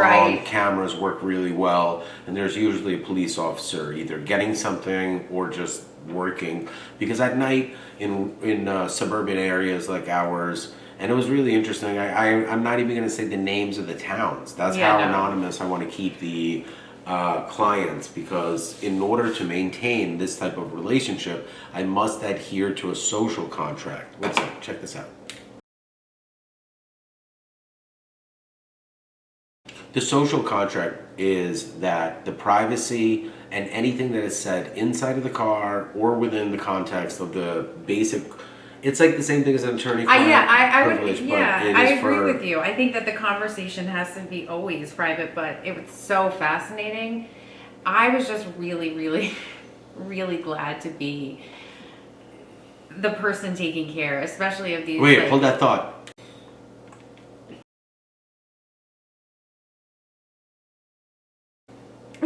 See that?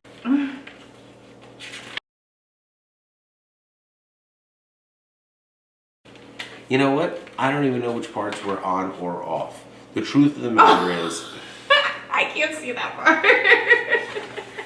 and yeah, we're a great combination. She's blind, and I'm oblivious. So if you want your kid on the, no, I'm just kidding. No, most of the people we drove were adults. There were some young adults there, but I don't know. It was great. I I don't have any I had a appropriate laugh. conversations with these people, and that's one of the reasons why we have You were a dash cam You were very. for I think that protection like purposes. that's part of the reason why I like the like male female duo in the car. Like at all times, there's always like a comfort level. Everyone, well, first off, they think that we're in a relationship. Second of Or all, that we're brother and sister. Someone Then else, if there's we a were sister. identical, if we were identical. identical twins. Yeah, James shaved your mustache this week. Oh my god, I can't even explain Are to you guys people like- like, oh, I spent 40 something years without a mustache. For like 2 weeks, I had a mustache last year. This is the first time in my life that I would actually say I have a mustache. Why? I had a beta mustache. That's what I had. I had an experimental mustache. It wasn't done in thought, I like meaning it. I didn't grow An the beard. thinking experimental about the- mustache. Yeah, like this is an actual mustache. This is Dan with a mustache. So it's a phase. Yeah, probably. I could shave it, but there's something I will be doing later on that requires this whole process. And there are a few projects, and like everything's going to go on the board. The notes that I'm going to tell Jamie is just basic information for human beings who want to. Wait, one second.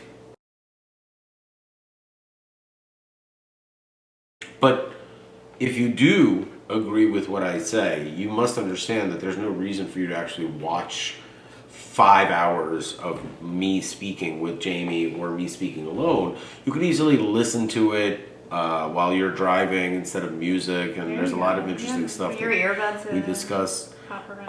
I don't think you're allowed to be driving. I with didn't mean driving. earbuds. I meant walking around the you house. gotta be with, like, you know, you know, hear folding people laundry. Well, that being said, I found, you know, it's really fucked up because Jamie and I both had our kids illegally taken away from us, and rather than, you know, fighting the system from the outside, we are fighting the system from within, which means that we embrace the legal process and we represent ourselves pro se. I built a whole digital law firm called ProSlay around it. There's an actual law firm called Pierce Bainbridge. Everything I say in the Uber is true. I just don't want to overwhelm the conversation by being the centerpiece while at the same time. Being the centerpiece. Listen, I've got an interesting Well, story. being the center. How would you like me to express the fact that some of the most interesting people in the entire world, these people have never met yet? Their favorite people, as they get older, they simply haven't met yet. Yeah. Like, why can't I be a role model for a human being who is not afraid to work hard? Yeah, I have a couple of $1 million worth of real estate, but I'm broke and I'm honest and I'm Yeah. humble. Yeah. And I don't have money not because I don't like want to have money. I don't have money because it was stolen from me. And I put, some of the most corrupt politicians in the world in prison. So, it's a little hard for law enforcement who is really, really corrupt in their stance of, political alignments to adjudicate the matters that I needed. And and the other thing is everything I do is so grand and epic that it's simply hard to believe.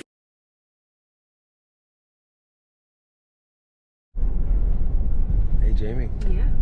So it's 3 o'clock in the morning. Yes. And we are finishing our first official day. Well, not finishing. We got another ride. And do you mind if you get tired, you can just fall asleep? Yeah, sure. Because I really want to go until the full shift is up or until the Uber app tells me to stop. Because I think that people misunderstand the actual phrase, Dan Reeses is a hard-working man. And every once in a while I have to remind myself just how resilient I am. And I actually really enjoyed tonight. I found it to be extremely therapeutic. I find it to be I have a whole hidden agenda of why I'm doing this. I just want to wait until either tomorrow or maybe a few more rides where I express to everyone exactly what's going on. Jamie really has to use the restroom. I've had to for like the last 3 rides. I don't know why you didn't say anything. Because I didn't want to pull over and make people wait, Why didn't you say something? Anyways, I gotta go. But alas, it is all true. And one of the things that you need to understand is that this is just an entry segment. This is nothing more than gathering up the loose ends, clearing everything up, housekeeping. There is obviously a whole... When Jamie does that, it's very funny. She's like,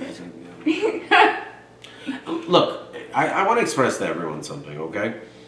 Jamie and I are not like celebrating, like whooping it up over here because we don't have kids. We're dealing with a very sensitive issue that any adverse action towards our ex-wives,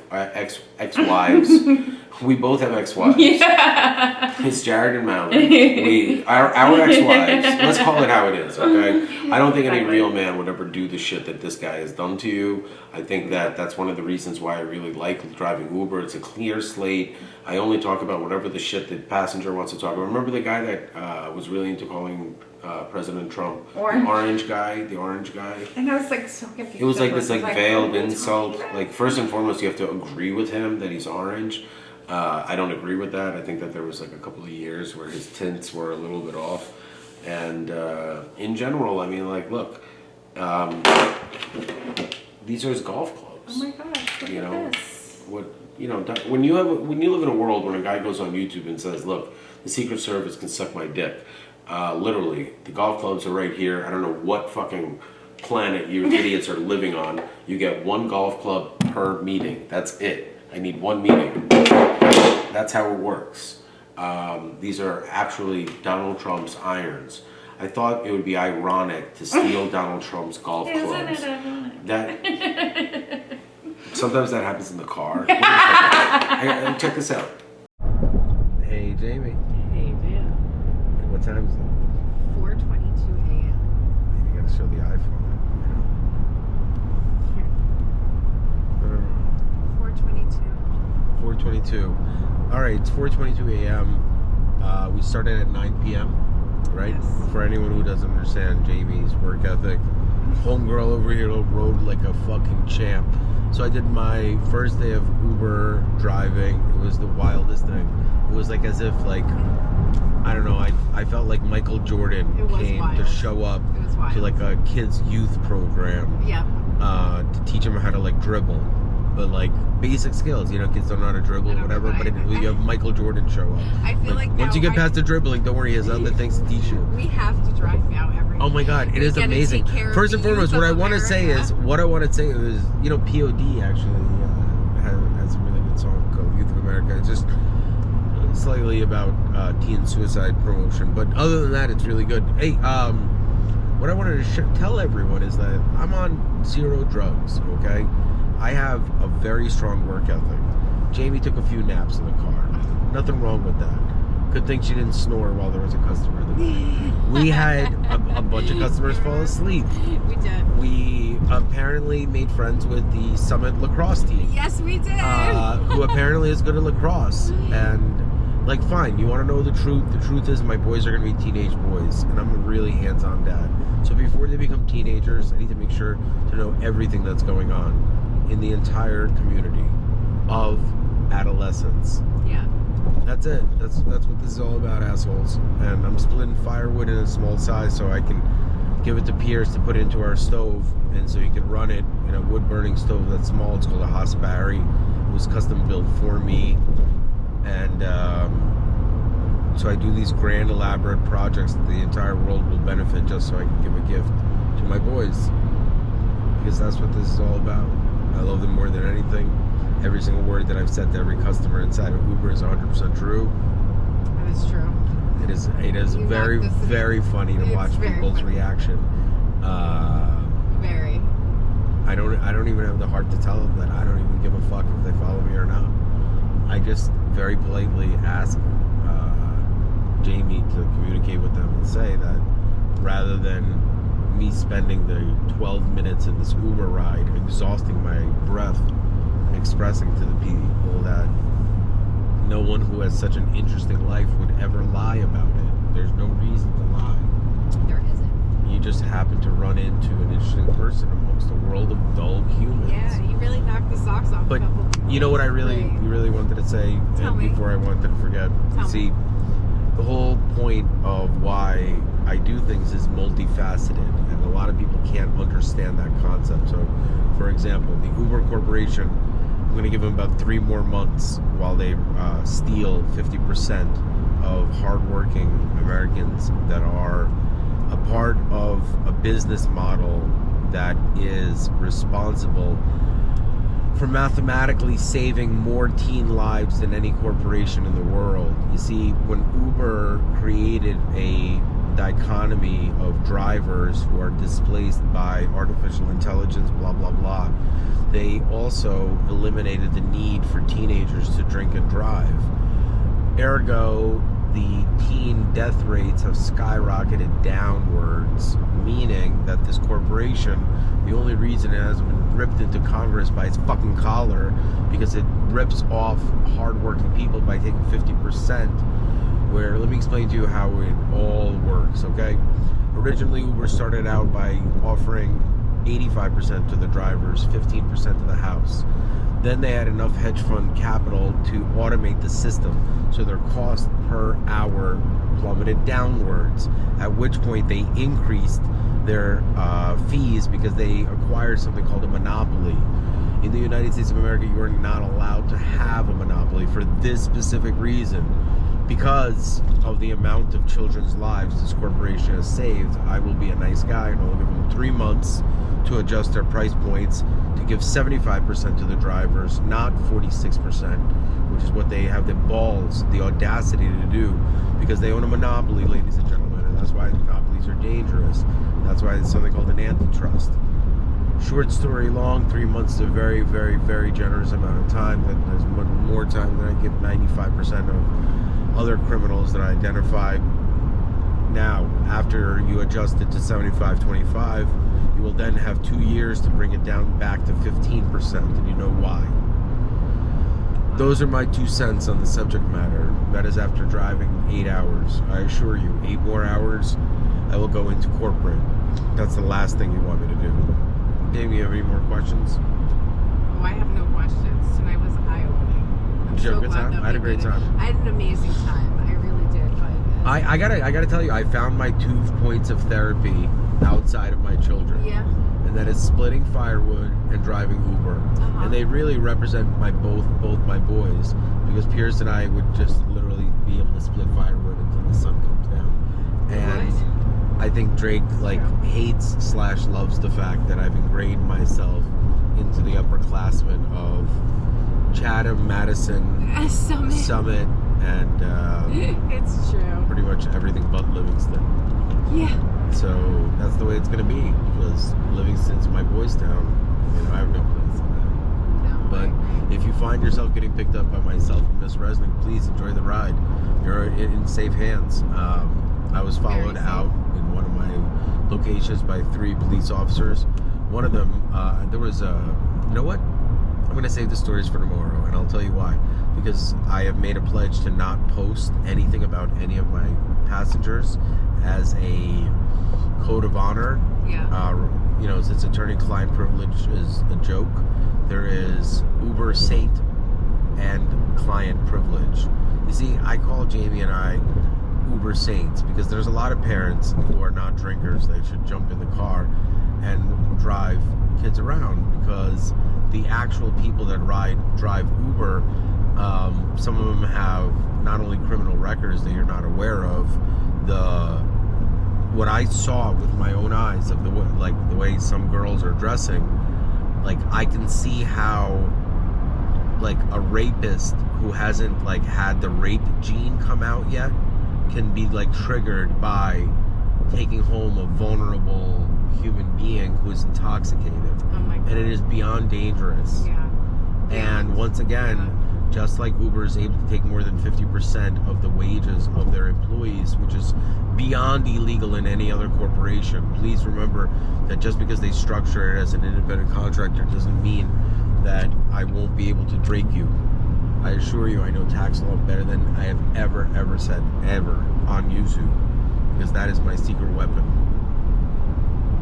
Ladies and gentlemen, not only is what Uber doing highly immoral and illegal, they also have the audacity to send a text message while knowing that the driver is driving, but in order to entice them to make more money, they force them to look at their phone while they're driving. Yeah. And the iOS, which is the Apple operating system, will not allow them to incorporate a sound or a vibration, because then they would be responsible for any accidents that may or may not occur. So they have it embedded within the code of a separate app. That's why there's a separate app for drivers versus users, because that's their big secret, is mathematics.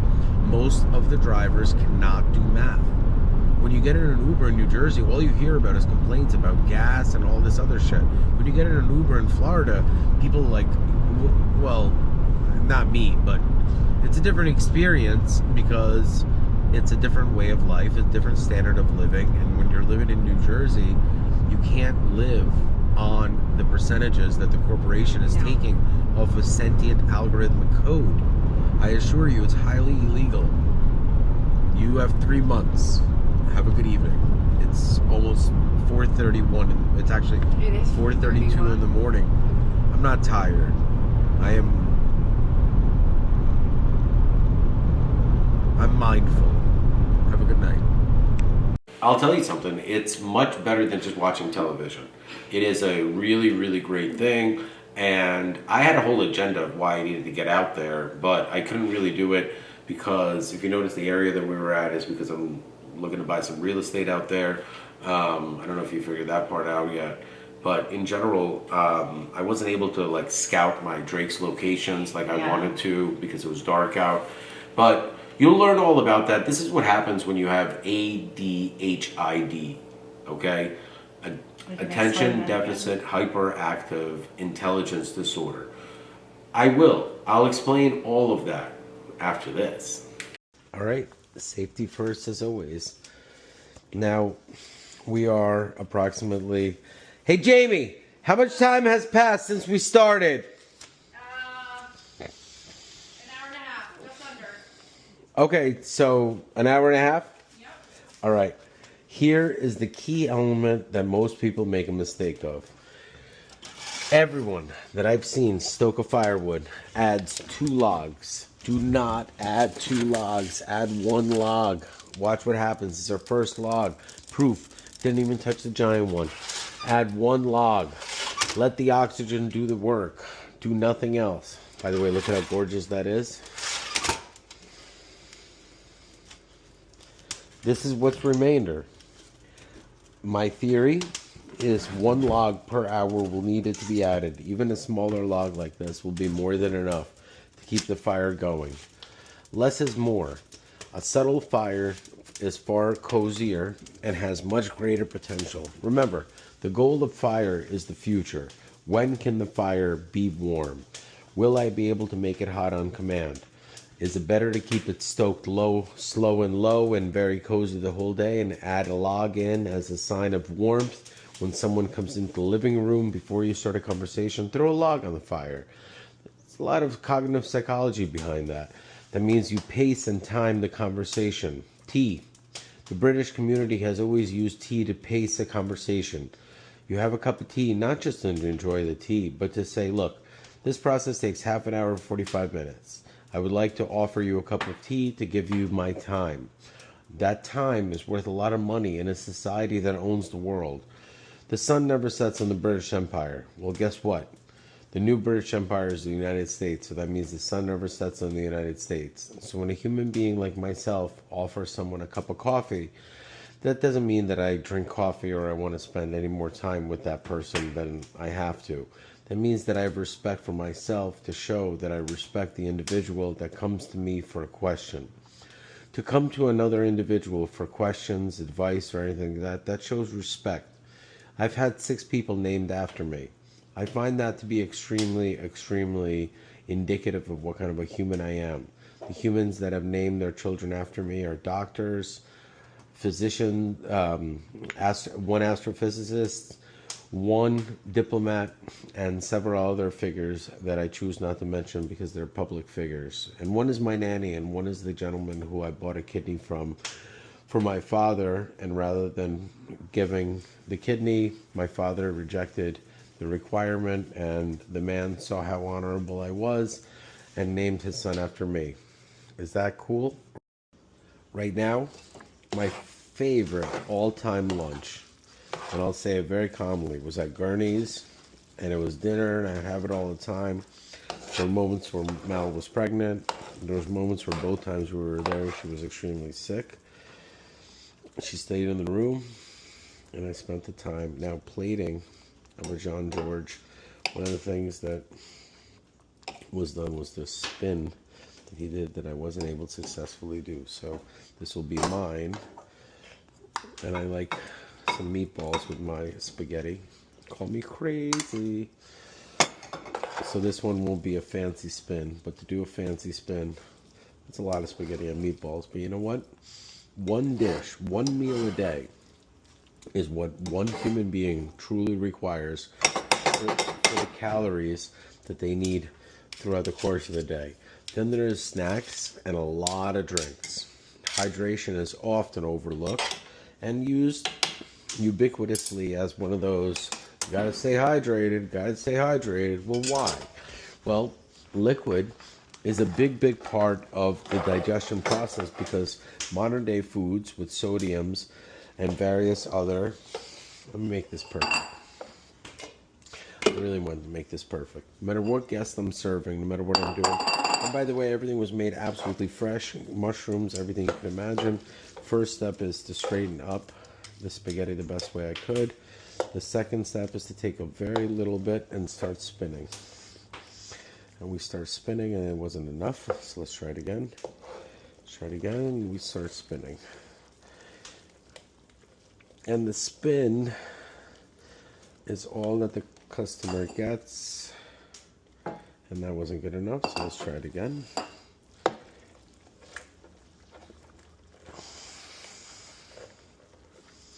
That's good enough. It needs to go quick. And that's it. That is a perfect spin. This needs to be cleaned up, obviously, with a paper towel.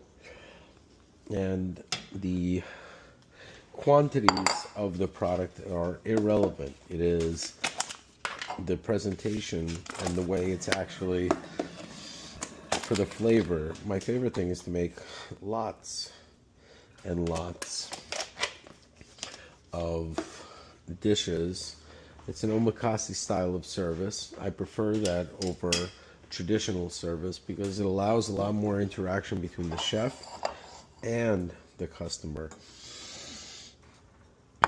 And let's clean this up. for service because we want to make it absolutely perfect. Best way to serve something like this would be with... See, with a mustache, I can go like this. And it kind of like works. Look, sometimes when I say things, it's very hard for people to believe me, and I understand this. And I'm going to tell you guys a very short story so that we can cut through this bullshit and we can get this segment out the door. And then later on, we could really break up the segments based on a little bit more of a structured manner, because splitting firewood in preparation for my restaurant and driving Uber around while engaging with customers in the context of being an Uber driver, while at the same time recognizing that interacting with customers that use Uber is the same thing as a focus group. If you actually understand that I carefully interacted with 15 wide variety of human beings who use digital services, which means that they're active consumers. They have a social security number, they have an iPhone or a Droid or something that has a modern app process, so they're functioning members of society, let's put it that way. We even picked somebody up from a hospital who just got out of something that didn't look like it was voluntary. But, you know, you can't judge. You got to be there. It was a long ride, but it just happened to be. There was one stop that I chose because it had my son's name in it. Yeah, And I can't it even was tell so which cool. one. Yeah. I'm surprised you didn't see that. It was a little Easter egg and stuff. You know, look. Either I could be on this channel talking about sports, which you'd fucking kill me. Yeah. No, don't. That's not a suicide reference. That's a joke. You know what's interesting? I don't think we talked about sports at all. You know why? Time in the car. Mine is nothing more than spaghetti and meatballs, even though it's Jean George style. I met Jean George twice. He's an awesome dude. Hey, you know what? Could have been a guy pretending to be Jean George. It's good enough for me. I hope this pasta is good enough. Ladies and gentlemen, please understand, if you do something well, money is nothing more than a byproduct of the success and the dedication that you've decided to put into it and make the sacrifices that the man next to you wasn't willing to make. Sports! No, we didn't talk about sports because it's small talk. Amazing. And, you know, I think these people, well, first off, we had a few... We had some great we had a conversations. few incidents We that did have happened. a few incidents. Law enforcement and I had to address an idiot. You know, I'll tell you something. One of the things, if you do get picked up by me, I assure you're in good hands. I am very much overqualified for the job of an Uber driver. I'm really, really good at defensive driving. I am overqualified in emergency management, risk management. I'm extremely adverse to issues of conflict. You'll never see me creating a single issue, yet I am extremely good at resolving them. Auto mechanics, mechanical and electrical engineering, all of those facets, yeah, I got it covered. So if you're looking for a responsible Uber driver, I got it. Jamie, she raised 3 kids very successfully before being phantomly accused of bullshit and having to literally sift through bullshit in order to be a parent. And when you give birth to 3 human beings out of your own body, and then there are human beings that have the audacity to tell you that you are or are not a mother, and you actually are faced with that response, I gotta support her on this. Like the way she's handling it, Thank you. I 100% support it.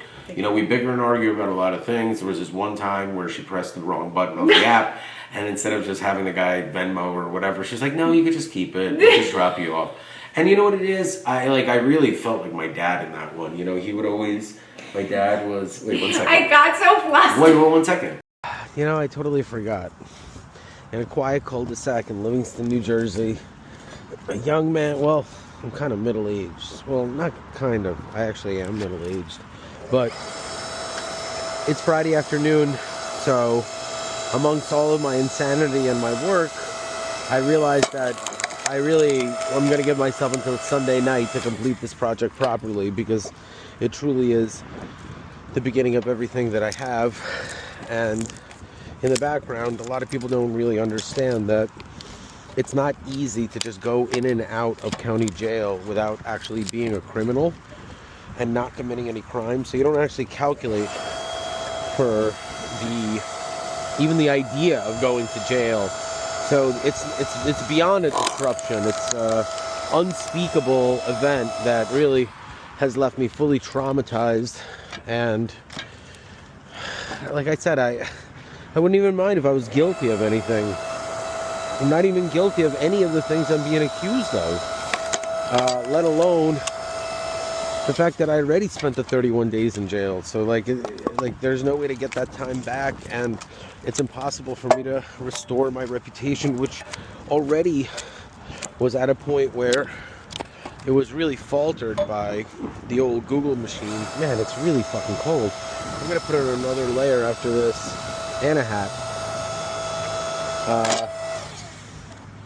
And this is about the perfect size of the wood that I'm looking for. I guess I'll put it right here.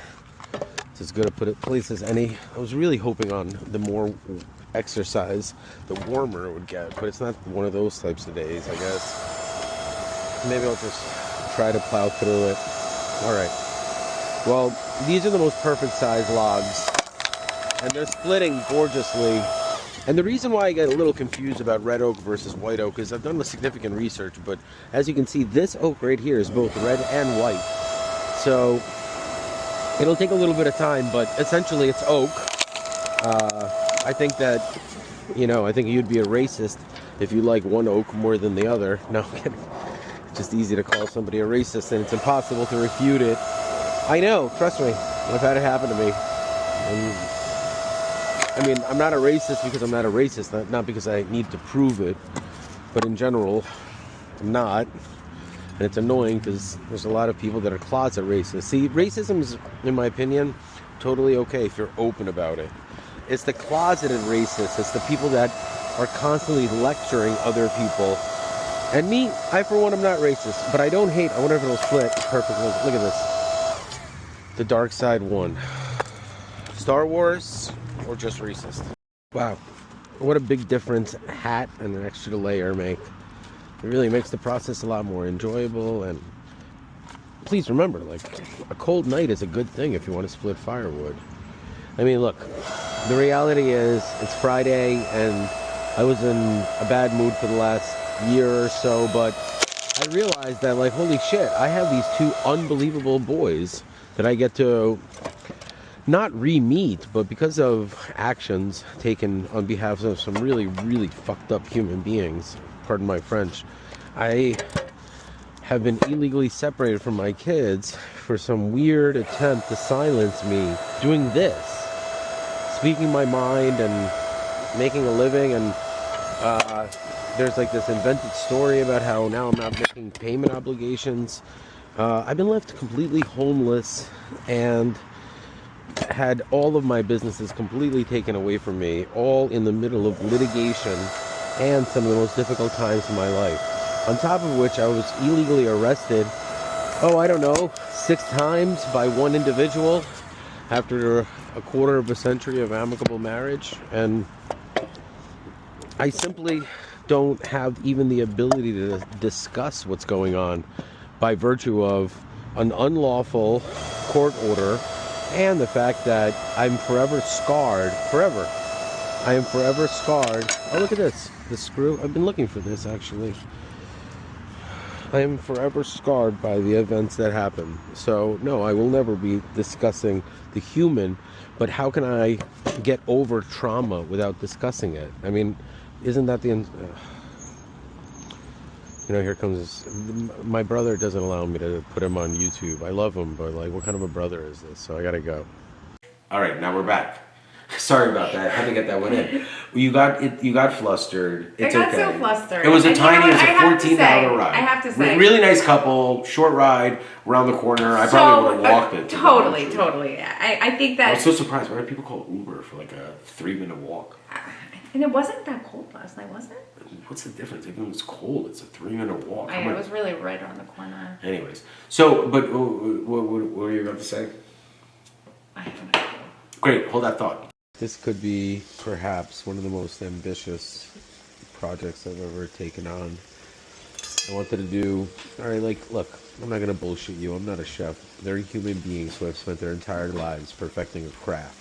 Then there's assholes that go on YouTube and they know how to put a few ingredients together and claim that they're chefs. There's a huge difference. I am in the second category. I'm an asshole who has spent his whole life cooking or observing carefully as the ones around me cook. I learned a lot from many people growing up. And what I really wanted to do was to cook a traditional French style hanger steak. And I really wanted to make a very, very simple glaze. So I'm going to show you that the sauce that I use. And I mean, look, it's a reduction sauce. That's all it is. And there's fancy words. You could Google them. I could look them up. I could have Casper write me a whole script that would make me sound amazing. But the reality is, I had a very long week. I need a break. I'm gonna head up to. I'm gonna end up filming later tonight because I find that as time has passed, I think a lot of you have seen that I'm telling the truth. And like one of the issues that I had with my own life is that I didn't want to accept the truth. I was able to say it, I was able to live it, but I wasn't able to accept it. I finally accepted it. Maybe it's the mustache, maybe it's the fact that enough time passed, but I love my boys so much that all I can think about is how amazing it's going to be when I get to see them again. The honor that I have of being able to really say that my boys are healthy, they're beautiful, they're amazing, and I do. I believe that a lot of people dislike me because I have a positive outlook on the worst times in life, and that's what defiance is. That's what it takes to be resilient. That's what it takes to survive the most difficult times in your life. That's what you've seen on this channel. If you're going through a difficult time in your life, look no further. Look at what I've gone through. Look at how far I've gone, and look at how much I've sacrificed to show you that a human being, no matter what tragedy befalls upon them, no matter what circumstances, they could look within themselves and they can definitely produce happiness. Let's take a look. All right. Now this is going to be the first piece that I'm going to take off. And as I've said, I don't know much in this world, but I know about meat. Yeah, save the jokes. This is going to get turned off. And the meat has to stay inside of its own shell for at least now here we're going to go ahead and quickly gather everything that we have over here. And I'm going to take a little bit of break, and I'm going to turn this, using this magic little wand, into a sauce. And then I'm going to serve it, and we're going to see what it looks like. All right, I got to go. Bye. Jamie's very easy to do cut segments with because it allows us a chance to think and take a break. Oh, we think? I think. Very meta. Very meta. I think, therefore I am. So, essentially, we found a therapeutic... Yeah, I agree. A therapeutic hustle. I think that both Jamie and I are just tired of therapists. It's a lot of question asking. And like I don't bother the customers whatsoever. If they feel like engaging, Yeah. they can. If they don't, they don't. They're pretty short rides. And it's like the best part of a bar, without the alcohol, without the yelling, without the business. Yeah. You know, person needs a ride. They want to talk. They don't. That's cool. Pretty interesting to see people react. I know. To me. It was Get really picked up by Dan fascinating. Reese's. Yeah, it was funny. It's Oh, funny to like watch. everything I It's say funny is to, 100% true. That's the funniest part of the whole thing. It's just that, you know, when you Google me, you see like mugshots. You don't really understand that was a setup by my wife, and I took it on the chin so that I don't have to deal with an onslaught of bullshit that you'll see in a different video. And you got to understand that one thing that I really want to express to everyone is that Jamie and I are not happy about what's going on. No. It is a version of YouTube that I ask her to put on a mask the same way as when we're driving an Uber or anything like that, is that the real us are extremely upset about the situation, except that we understand, well, she was able to understand eventually that we live in a digital world and everything we say and do is recorded. So human beings that are for some reason not really understanding that police body cameras exist for safety of both people and law enforcement, and we advanced into them. For example, it's not like we had body cameras in the 20s and we just, like racism, are trying to erase it as much as possible. Like slavery, not racism. Racism, it's a whole new different thing. I don't talk about things I don't know, but things like slavery and body cameras are great examples of entropy. One, it goes forwards, the other one goes backwards. Slavery and what was the other one? Body cameras. Body camera. Body Oh, cameras huh. are an advancement of law enforcement safety going forward. Slavery is our mindset Wait. going backwards. Remember the conversation? I Oh. don't know if I want. Well, I mean, we could talk about the things we talked about. Yeah, I'm not even gonna say who said it, but the one. No. You never say a name. You never describe the Right, individual. never. You never talk about if it's a woman or a man. I mean, like I'll say if it's a woman or a man. So like they said, I would never. I want to marry. I would love to marry a fireman, but I'd settle for a cop. But everyone knows cops all cheat on their wife. But she didn't care about. But that. I don't She was care like- about it. She's like, I don't care, whatever. I was like, wait, what? Yeah, What? I was like, wow. I mean, look, some people set the expectations for their life. It was like so low. matter of fact too. It was a the very- statement, like You know, when you get the gun and the badge, you also get a card that says like I'm gonna cheat. it's like female pole vaulting. For some reason, they have a whole different separate section, like separate high schools, instead of just moving the bar lower. You know, because it's like there's like this mental capacity to either understand that you are too young to lower the bar for like your final step in life. And, You know, yeah. I had one of the reasons. I why told her not to do it. What? I told her to hold out. I don't So even know why hopefully she you listens engage to my with advice. Jamie is so funny. Like I actually, I'm like, don't do it, girl. Jamie, she's like the mother of these like people that aren't asking for advice. But no, it's not. It's not true. She's really good. She helps out.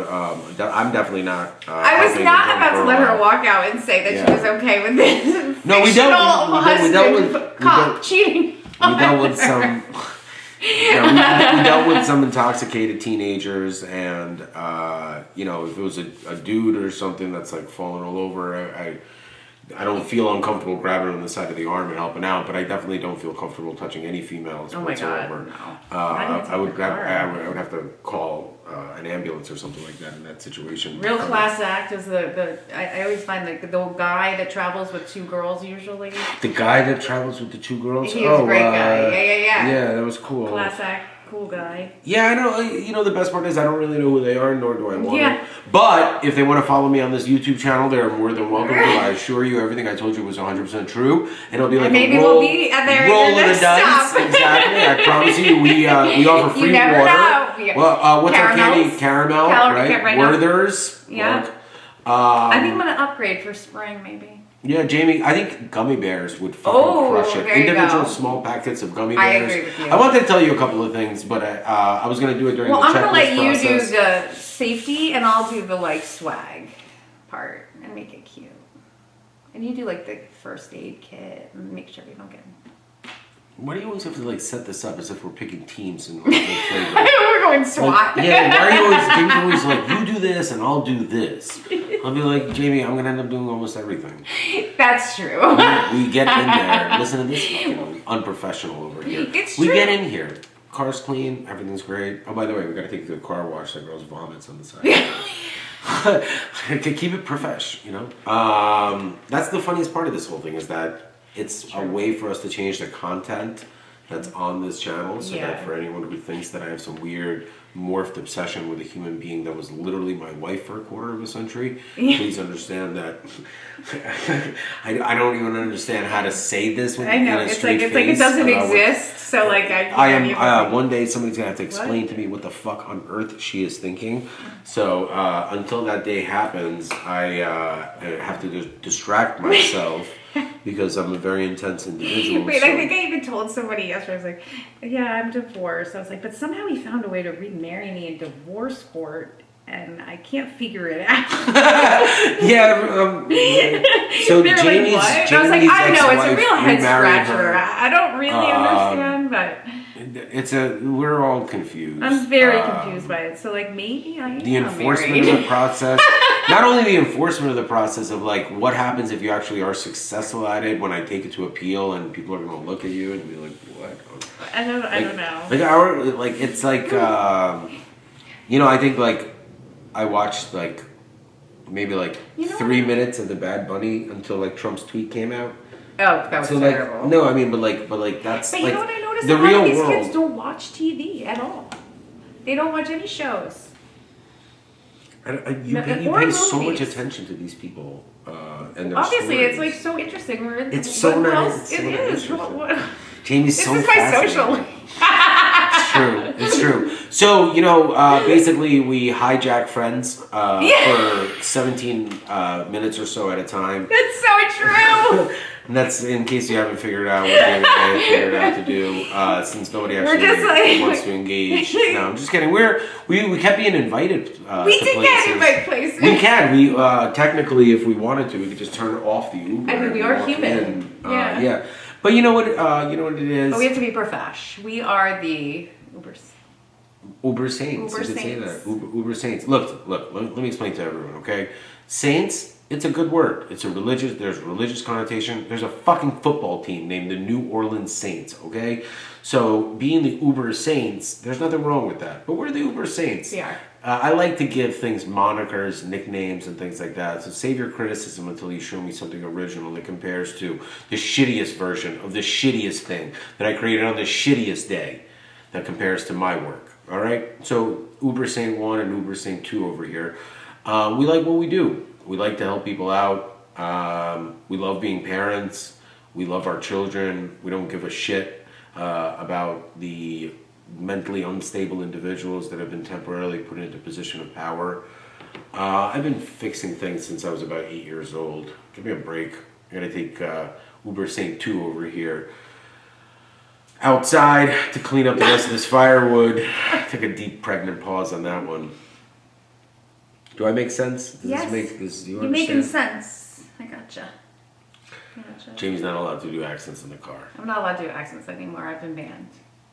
Definitely in front of other individuals. That's good. It's I've good. been banned. It's good. It's good But practice now to the like singing voice release is really us starting into. to come out. Now that you heard it again. I need that chalk from that farmer's market. Those pellets. When Jamie talks to me, she sounds like an '80s commercial. Honey, you have heartburn again? I do. Honey, is it the heartburn again? I Is do. it the heartburn again? I used to watch those and be like, "Man, And you're always little like do you know sitting your there husband- like rolling how many your years have you eyes, been and I'm with like, him? I'm rolling my eyes. I because don't know. it's I just heartburn think again. it's polite. That's how else do you want me to expect? Oh, sucks for you. You have heartburn again. Yeah, go fuck yourself. Like, what do you want me to say? I'm being polite. Hey, do you need a Tums? Hey, that's such a dude. I'm a girl. I'm not a dude. That's like a dude thing. I'm saying you're my assistant, roommate, Hey, whatever you the need a fuck Tums. capacity. No, I'm just saying. You're like, what do you want me to say? I'm like, hey, do you need a Tums? I literally answered your question. Like, what do you want me to say? with you is Like, so I would much rather just fun. give you like an emotional rant that means nothing to anyone instead of actually like asking you if you want a Tums. No, I'm just saying, like, that's. Hey, enjoy your night. The actual product that I'm trying to explain to you far exceeded my expectations because what started out as a simple, organic way to utilize two businesses and combine them so that the paradox of the waste is transferred to the customer rather than an intermediary business. But what I really have done is revolutionize the entire way the wood industry is bought and sold to consumers. And I'll explain all that in time, but look at the beauty and the difference of my product, how much work I put into it versus anyone else that has taken on a project like this that seems unsurmountable. But that's because I have help, a really good friend. The best friend. And money can't buy really good friends. I hope everyone's learned that. All right, here we go. So we're gonna go one at a time, and the best part is this au jus gravy sauce that I made is something that gets added at the end. And I might have bought a little bit too much meat, but it needs to be served in small portions. And I hope it looks good, and then the tasting will come later. Obviously not on camera, but I'm gonna go ahead and plate this. So let's see. I guess the plates are not ready. Not a big deal.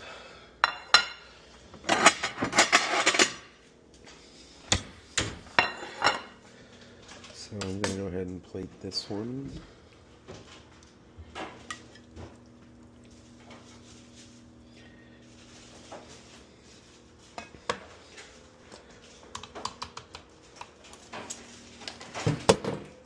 Somebody kills themselves accidentally.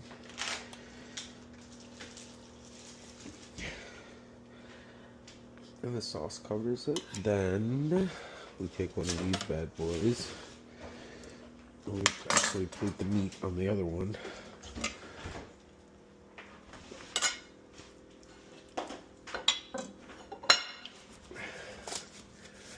Okay.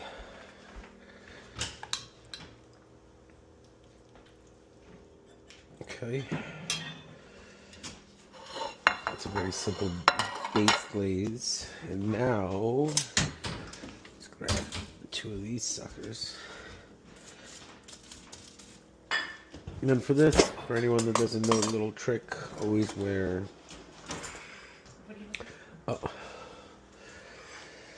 something that people often forget when they're dealing with. Oh, could I have the sour cream and the cheese, please? Do you have any preference on cheese? You know what? I'm gonna plate and cut to the final product. I mean, this is the final product, and I'm kind of excited to go eat. I guess this is the shortest segment I've ever made. Well, this is my little homemade 5 secret sauces. Well, it's garlic powder, salt, pepper, and onion powder. I think that's it. All right. Could you do me a favor? Could you just try one of these pieces to make sure that it's cooked well enough to your standard? Yeah.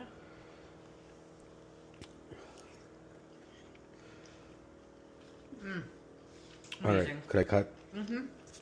Once again, a massively overlooked hurdle that Jamie overcame was drinking.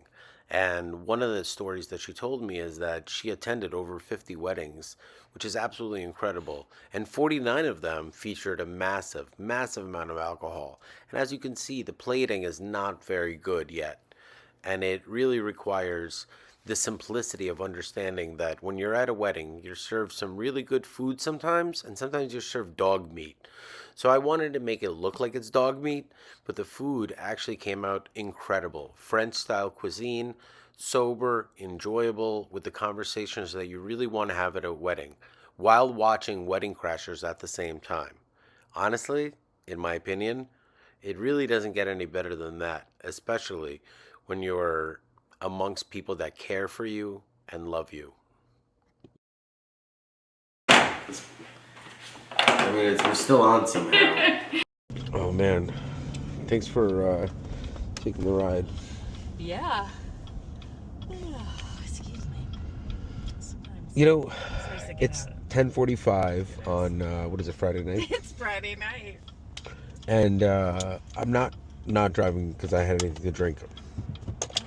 I categorically don't want to be driving in Livingston because I have no interest in ever pulling over or having a conversation Yeah, with seriously. anyone with the Livingston Police Department Ever. about anything. Unless it's on their terms at their fucking little headquarters. Yeah. Whatever I hear you. clubhouse that they're remodeling. Yeah. Look, one of the cool things that that's the thing. It's Like the fun house, the weird. well, I'm not a police hater. That's the one thing that really frustrates me is I've done so much for the fucking badge that one of the reasons why I like filming like this is you can't see my mustache. Somebody told me I look like a cop today. I was like, thanks. I guess love I'm this not. persona. I'm a big fan. I was accused of having a fake mustache today. Someone said, "Let me just try and pull it off." I was like, yeah, no That's like, so he problem. normally asks people that I have a mustache. It is overwhelming, like, of the scenario. But the I point, really enjoyed, as your friend, Yeah. I really enjoy it because I love other people's reactions.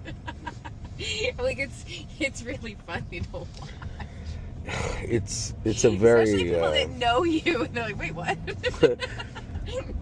it's really well, because I've only had two sides of Dan. There was like the shaved Dan, and there was a Yes. bearded Dan. It's true.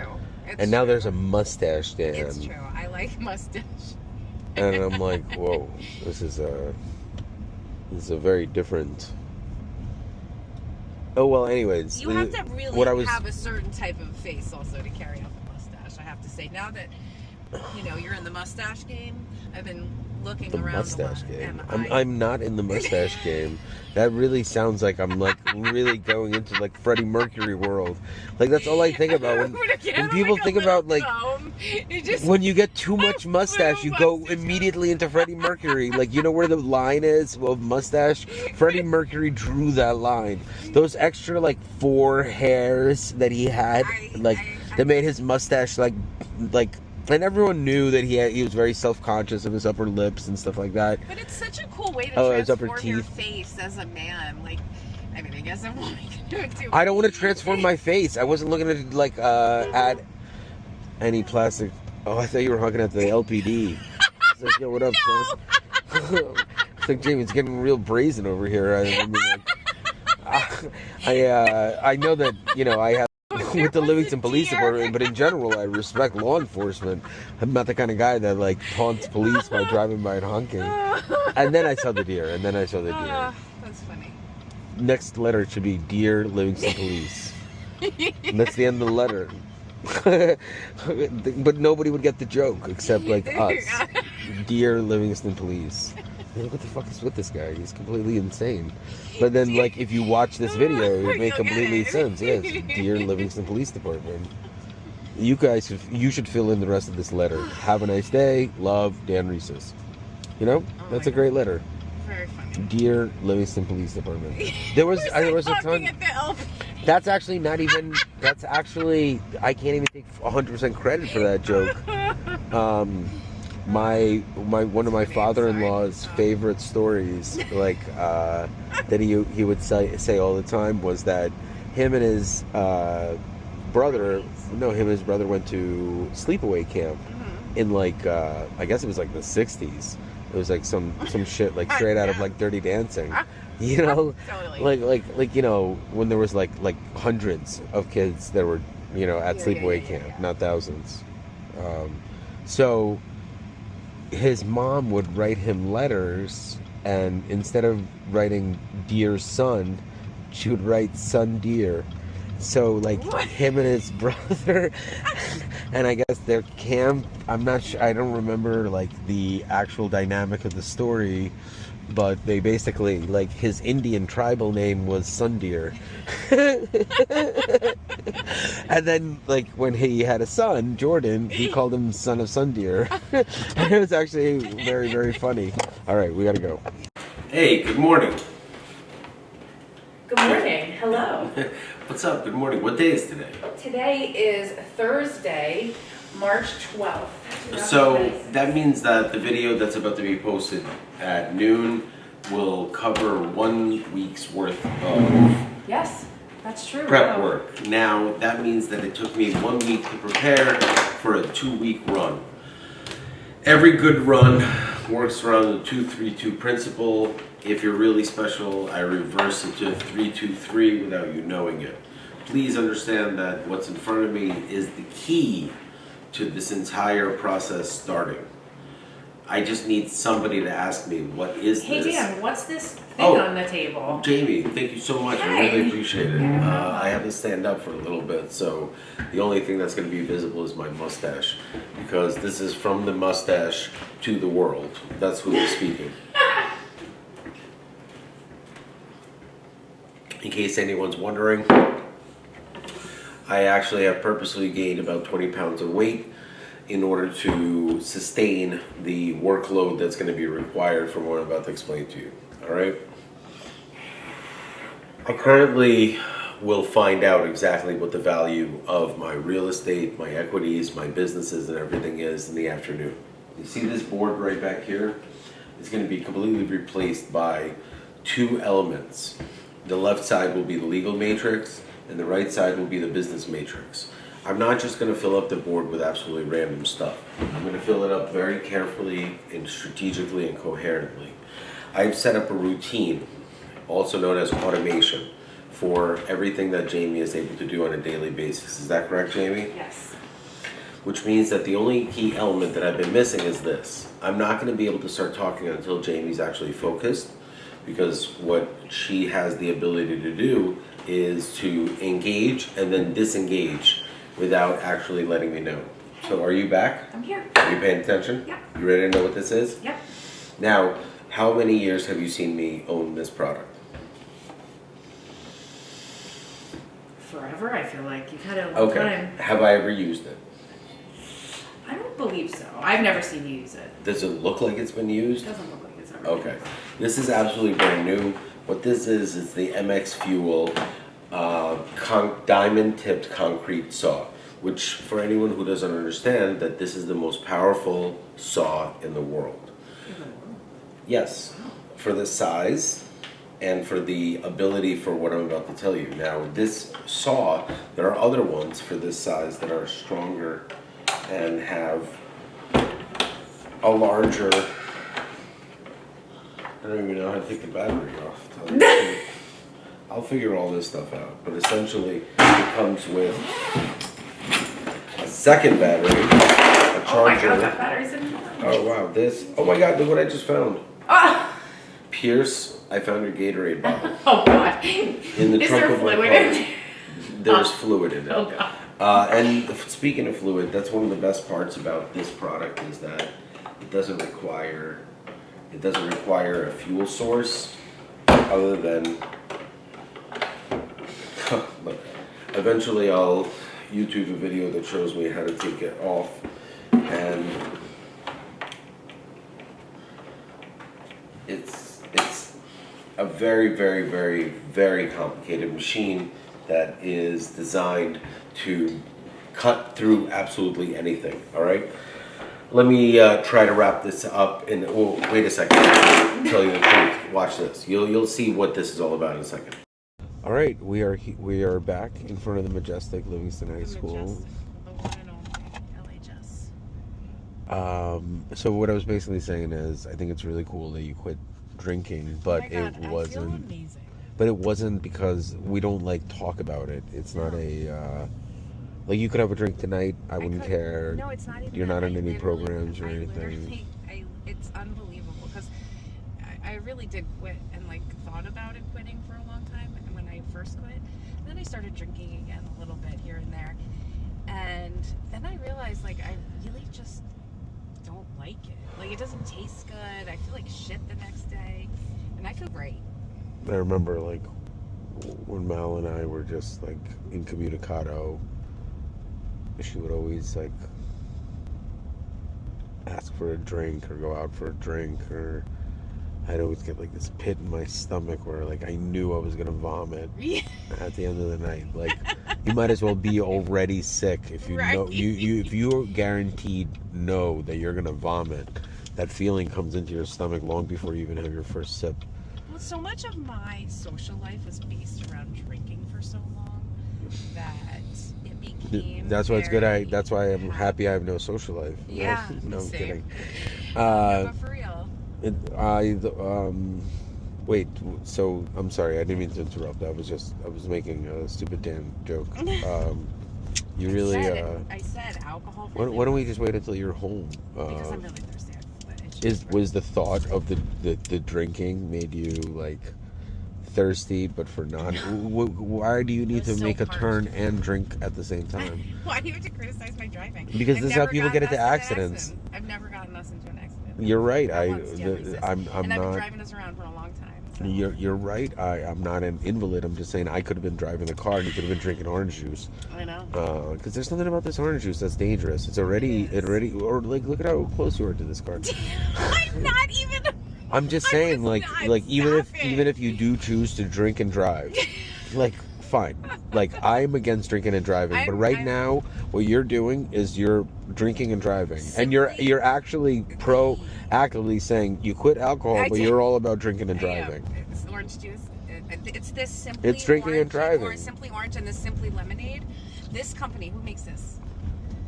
I'm addicted to this. Orange juice Florida and this Orange. So there's something called the Florida Orange I Growers cannot speak more highly of Association, this. I believe it's called. This is my addiction. I am It's a hardcore. union. It's a union. You know, like there's a show called The Glades, I believe. And have you seen the movie The Striptease? I don't actually think I've actually watched that. All right. Well, all right. So it's a pretty simple process. Take one. Jesus, it's a lot harder to lift than you think. It's a nice 60-pounder. Always lift with your legs, never your back. I don't know, that's what they say. I pulled my back before, it hurts like a motherfucker. It's actually some of the worst pain. All right, so the product is broken, but we're still gonna get it to go. The most important part is to keep it running. A lot of people forget that this runs on hydraulic fluid. The key word to that is fluid. Anytime, wow, look at that. As you can see,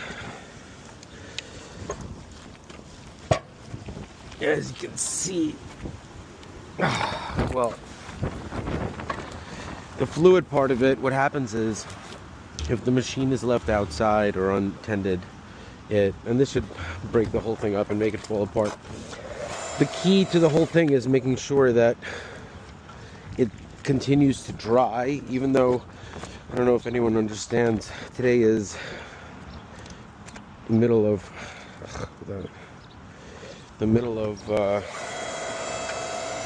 March, and we have just had nothing but snow all winter, yet the logs were able to dry up. And apparently there are services that drop off like free tree garbage that they don't want, but please remember it's really dangerous. If you get poison ivy in there, there's a lot of toxins, there's a ton of bugs that come in. Those services I do not recommend. I actually think it's a really horrible idea because the liability aspect of it is truly unaccounted for, because you're pretty much working as a commercial business. And what I have here is a completely different process. What I have here is a full-on automation service. So what I want to say in my brain is that I will need the whiteboard to show everyone that I'm not going to be running 20 businesses at the same time. I'm going to be automating one business at a time, and based on the success of the automation process. So for example, this entire process is obviously originally designed not only for Drake's barbecue, but also for Livingstown. But inside, I'll tell you the truth. I'll show you what the final product looks like, and I'll tell everyone what my true motivation is. And if you find that to be wrong, then fine. But you'll see that the truth is far more interesting than what you think it is. And that's one of the reasons why I take so much pride in this channel, is that, you see, a perfect night like last night, where I'm able to maximize on the output by utilizing two resources, myself and Jamie, working very hard for a short amount of time because we had a limitation for the rain.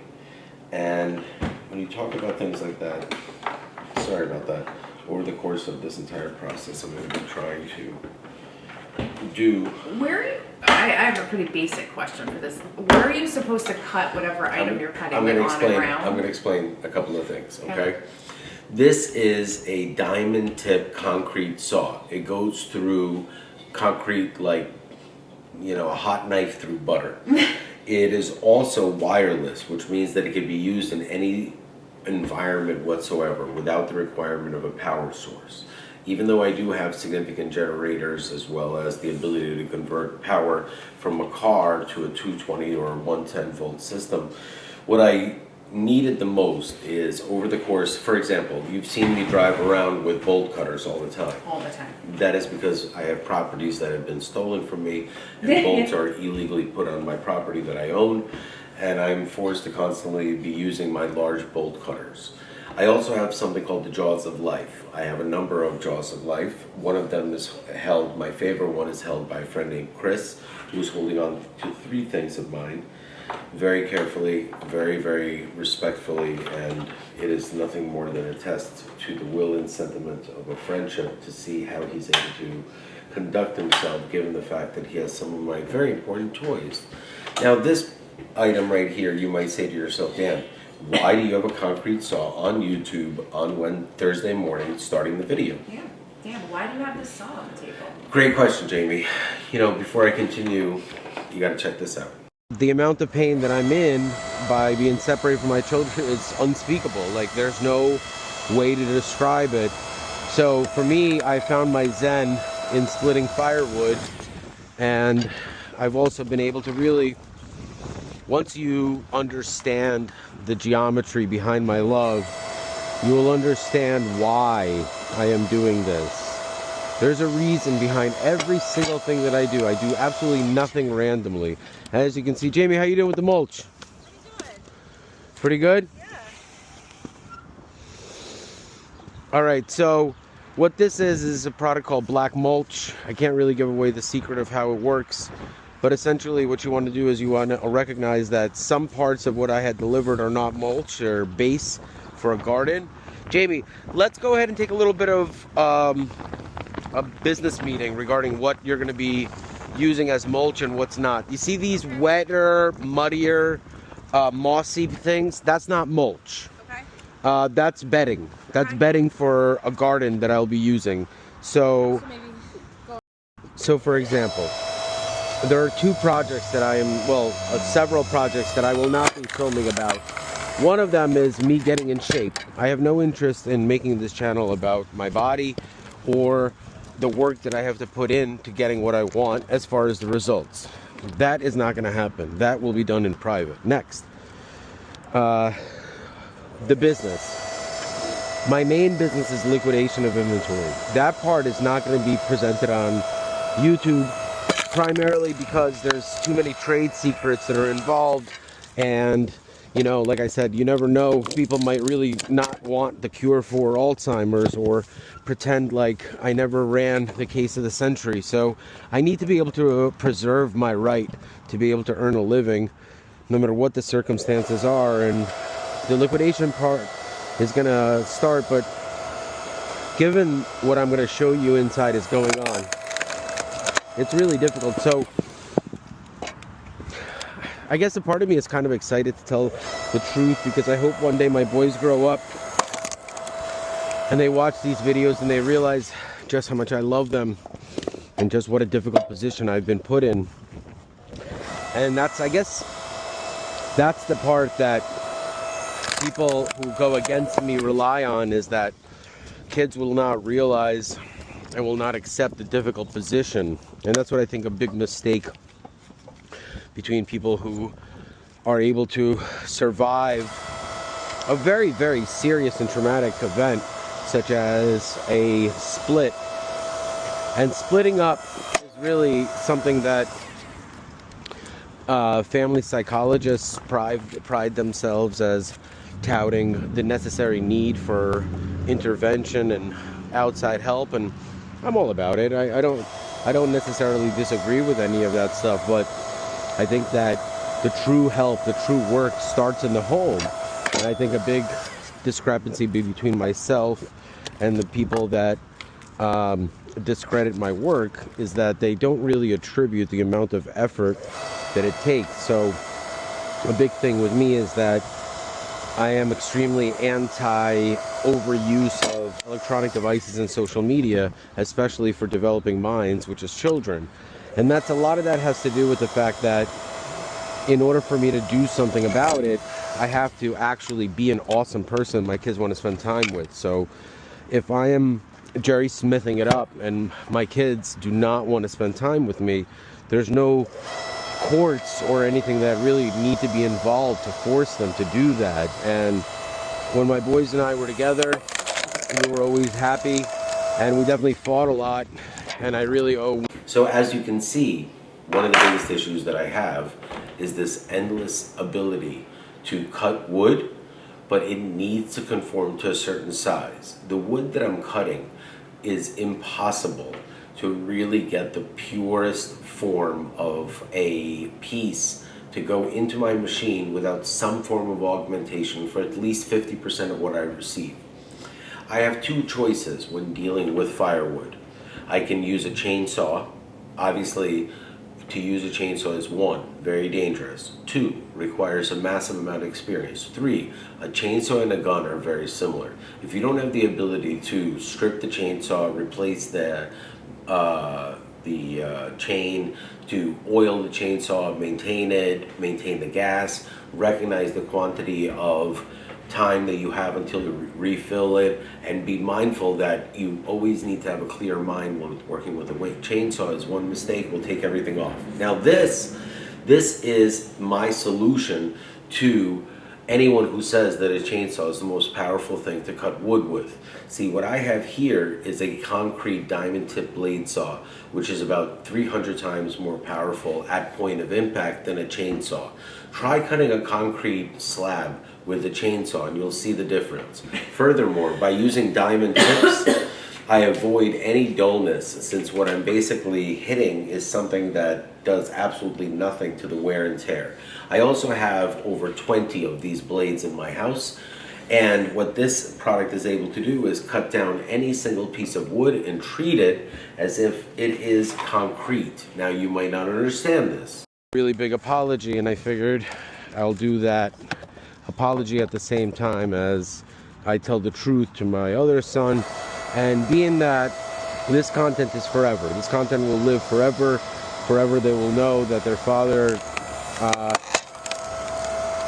never stopped fighting for 1 second to be with them, ever, not once. Not one day has ever passed without me taking decisive action and trying to.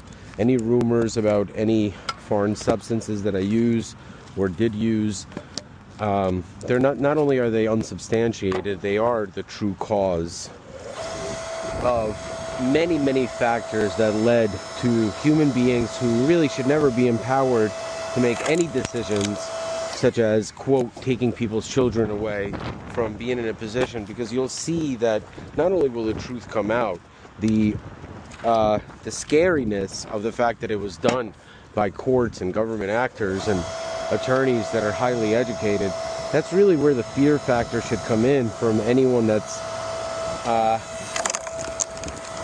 intelligent enough to recognize that what has been done has not just been done not in the color of night but in broad daylight. It has been done with the direct supervision and support of courts. And when you start to take a moment to actually look at Jamie working her ass off, like literally she lost a lot of weight and she worked her ass off. You know, when people say like, oh, like this person worked their ass off, Jamie literally had a giant ass and she worked it off. And I suffer from similar people who have strong legs, and I did a lot of athletics when I was younger, and both me, my brother, and my dad, we have very strong legs. A lot of that comes because we have big asses, and that's the truth. And as you can see, the more time that I spend doing this, the healthier my mind becomes in my thought process, where anger dissipates, confusion goes away. I'm able to see much clearer, and a lot of that has to do with the repetitive, cyclical motion of doing something that you find extremely sensationally euphoric. So for some people, it might be watching me splitting firewood and talking at the same time, because they find the information that I say somewhat hypnotic, or they find themselves being able to listen to the content and understand that at the same time as I'm doing this, with every log that gets split, I get a step closer to achieving my goal. It's a very visceral process, and please, once again, save yourself the self-defecating. You start to attribute me as a human being who is earning a living splitting firewood, selling firewood. I don't own a fire yard. This is not a commercial property. This is a residential property that had firewood delivered to it and mulch and things like that. And the concept of black mulch and the love of it, I have to give credit to Mallory. But the utilization and the invention that I had as far as the delivery and being able to get everything delivered in one shot, especially if you have the ability to conglomerize the entire process. And what I'm going to do, and the point of why the Livingstone project is so vital to me, is it's not about changing Livingston. If I wanted to change Livingston, I could just get up and move to a different town without changing the town. Change is within, not external. So you could easily just change the town completely by moving. I know a lot of people might not really consider that, especially lifers that have made an entire persona around the history that they discuss and their stories of the time that they spent in this town. And please remember, this town is nothing more than a really good slice of Americana. Not the way Norman Rockwell or statistics show, but the reality of who runs this country, where do they live, and what affects them. And when you look at a town like Livingston, New Jersey, there's a lot of people that not only run the country, they have a lot to do with this weird set of circumstances that we find ourselves in, where conspiracy theories are truly the dominant subject matter in almost every single conversation. I don't remember the last time I was able to have a conversation where I either am asked a question about Jeffrey Epstein, or there is a comment made by a human being who has no knowledge of what's going on except what they're told about Jeffrey Epstein. And what I find fascinating about it is, prior to Jeffrey Epstein being outed as this individual, no one gave a shit. So to really consider a human being and all the horrible things that they have done and being known for says so much about our society and what we gravitate towards. That sex sells, and even in a world where sexuality has been really diminished to this weird digital communication format, and a lot of you might be able to understand that even like your focus with a partner has diminished. And this is a channel that I hope my kids watch one day, so definitely not going to be talking too much about that subject, but they do need to realize that they are born in a very confusing time, where the data simply is not out there for the long-term damage that overexposure to social media causes on young minds. For me, I'm just... So what I will show you is that tonight's video features nothing more than the vignettes of everything that leads up to today. Today is the day that I actually take stock of the ownership of the massive real estate portfolio, my business equity, and everything else that I own. It is very important you understand that 8 months ago my wife filed for divorce, so it has taken me 8 months to get through the trauma of the fact that I haven't seen my children for 8 months and no human being is able to work. What you see is nothing more than 5 to 10% of the production that I'm able to do, because I've been displaced, I've been made homeless, I've had my motivation for life taken away from me, and I have very clearly expressed that my office is a core requirement for my ability to do my job. It has been this way for the last 5 years, including the last 25 years, which has not only been unspoken, it's been fully supported by my wife. The video that you see is nothing more than one vacation. I've only had 2 vacations that I've gone, well, a few of them paid for by Jamie via loan, but please remember that Jamie is currently being made fun of in the same context that humans in the early 1980s who worked for the Apple Corporation were given very clear choices. Option 1 is receive stock options and work for virtually for free if you believe in the company and believe in yourself and believe in Steve Jobs. Or option 2, which 75% of the employees took, was a direct paycheck, no stock options. During the first few years, those employees spent the majority of the time laughing at the rest of the employees that worked for free, and they referred to working for Steve Jobs as working for a cult. Please recognize that the human beings that chose option 1 have all become billionaires, where there have been 4, not 1, not 2, but not 3, but 4 human beings that have killed themselves that chose option 2. Right now, Jamie Resnick has chosen option 1. She has chosen the equity as well as the potential to make millions of dollars in exchange for the few thousands that I owe her as far as a standard W-2. It is a business decision that is made between two people under full guise of the law. We are fully protected because what I understand is something called tax law. Better than almost any human being that you'll ever meet in your life, I understand that bragging about tax law is not something that, you started first date with. And speaking of I which, was just gonna say. it's like, hey, Don't I'm put that Dan. on your dating app. I'm really good at understanding and not manipulating the tax law illegally, but rather that in a world of human beings that do everything to deduct things they're not allowed to, avoid paying taxes, I'm able to have a massive strategic advantage by purporting that taxes are something extremely positive. They are something that can make you a lot of money if you understand how to structure it. And please recognize that I'm trying to get into the camera, but the mustache just owns me. Right now, when the mustache is here, you'll hear a series of voice activated audio commands that is by the mustache. That is not in my control. The mustache is currently in full control of everything. If you want to file a restraining order against the mustache, I fully would understand it and support it because the mustache currently runs my YouTube channel. The YouTube channel is posted and run by the mustache. The mustache doesn't have a name yet. Most likely, I am thinking of a name. So essentially, take a look at this. This right here is the most powerful single-handed.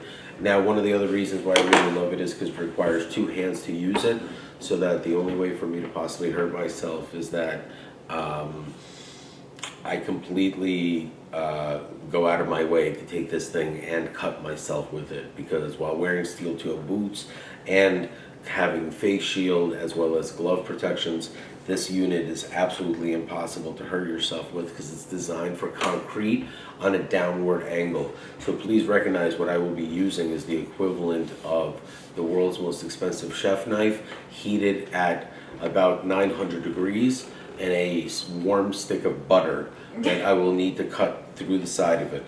That is the equivalent. This product, if you go on Amazon, it'll tell you the exact weight. I would have to say it's 34 pounds total, anywhere between 29 to 34 pounds. But the weight of it changes once the circumference increases, like the gravitron. So it's an illusion, it dissipates the weight. Please recognize that the actual product will only work once I put it into experiment. I'm going to assume that not only is it bad, I also am going to use logic and reasoning and the fact that I have to express why it's so unhealthy and why I'm so excited that certain people are no longer able to watch this channel, because I could really express how dangerous overexposure to social media is for certain individuals. Remember, like, every human being is different, and I can't stress that enough. One of the core reasons when everyone asks me, why do I not do public motivational speaking, nor do I charge a penny for what I do, even though some people like what I do and some people do not. The reason for that is because no true motivational speaker that's honest with themselves can ever be motivational to the quantity of human beings that listen to them, because each case is very different. The most dangerous social media influencer right now is a woman named Mel Robbins. If anyone doesn't understand the concept of what Mel Robbins is, I will dive into the subject matter by first learning very, very heavily what she stands for, how long she has been around, how much money she has profited, and what the truth is. Will Mel Robbins be the first person who accepts the challenge? Because I will actually challenge Mel Robbins and express to her the damage that she has done by the confusing message that she pumps out. And I will be able to express the true nature of the dangers of being able to curve high-end psychological manipulation in media form to very, very vulnerable minds that are seeking both guidance and leadership that is contrary to their current state.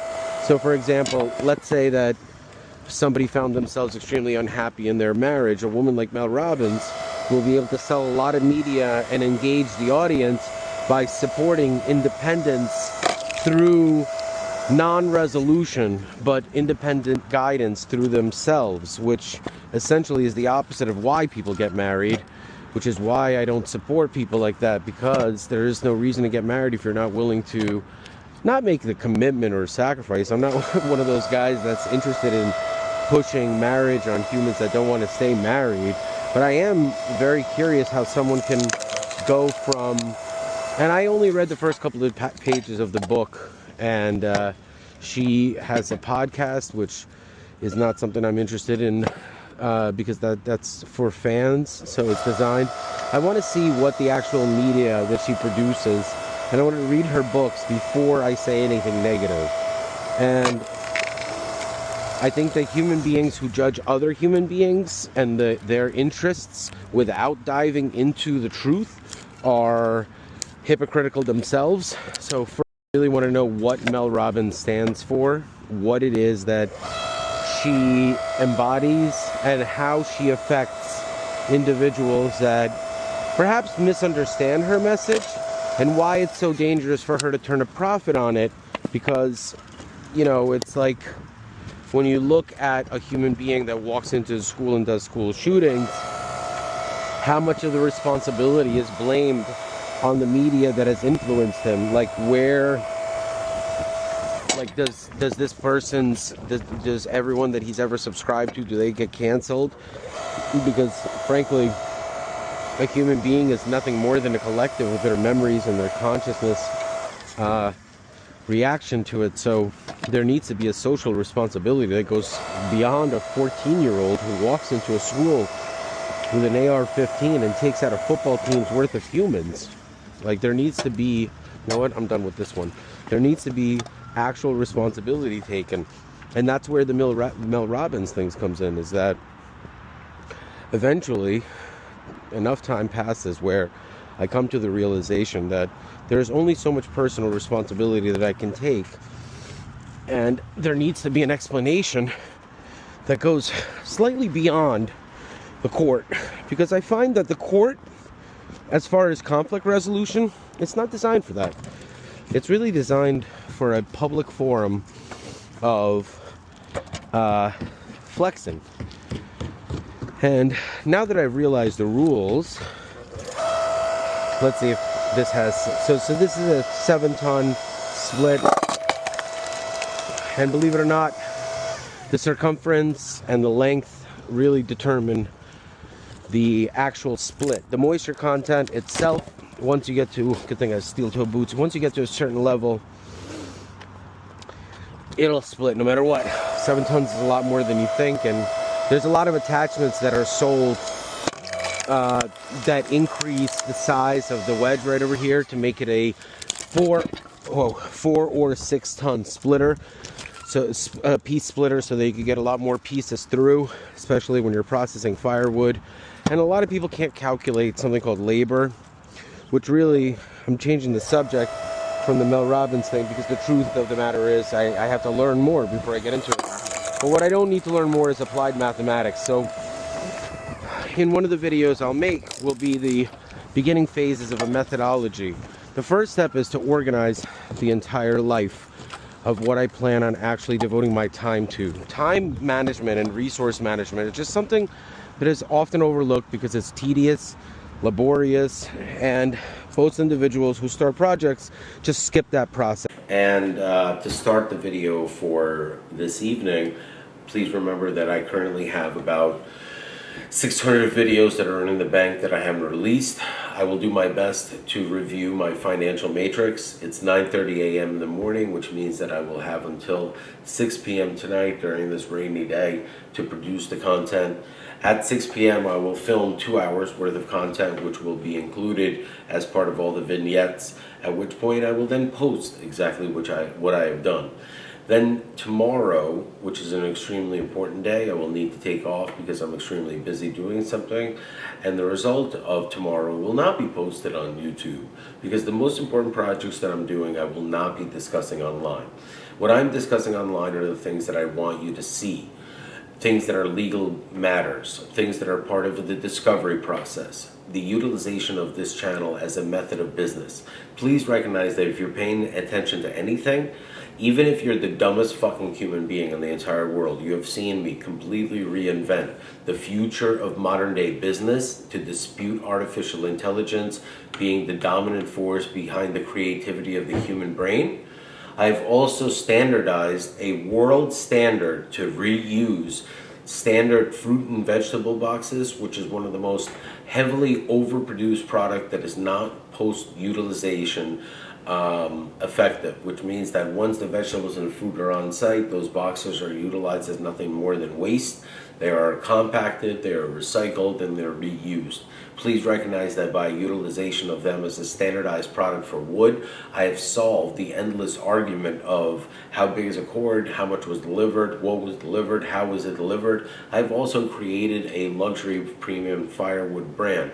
I have created Dan's Nuts. I have created hundreds, literally hundreds of businesses, brands, and iconic billion-dollar, not hundreds of $1 billion altogether. I would believe that I have about 8 products that are worth over $2 billion each.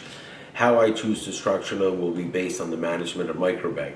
Everything that I do for the rest of my financial or business career is based around one company. It's called Microbank. It's run as a sole proprietorship.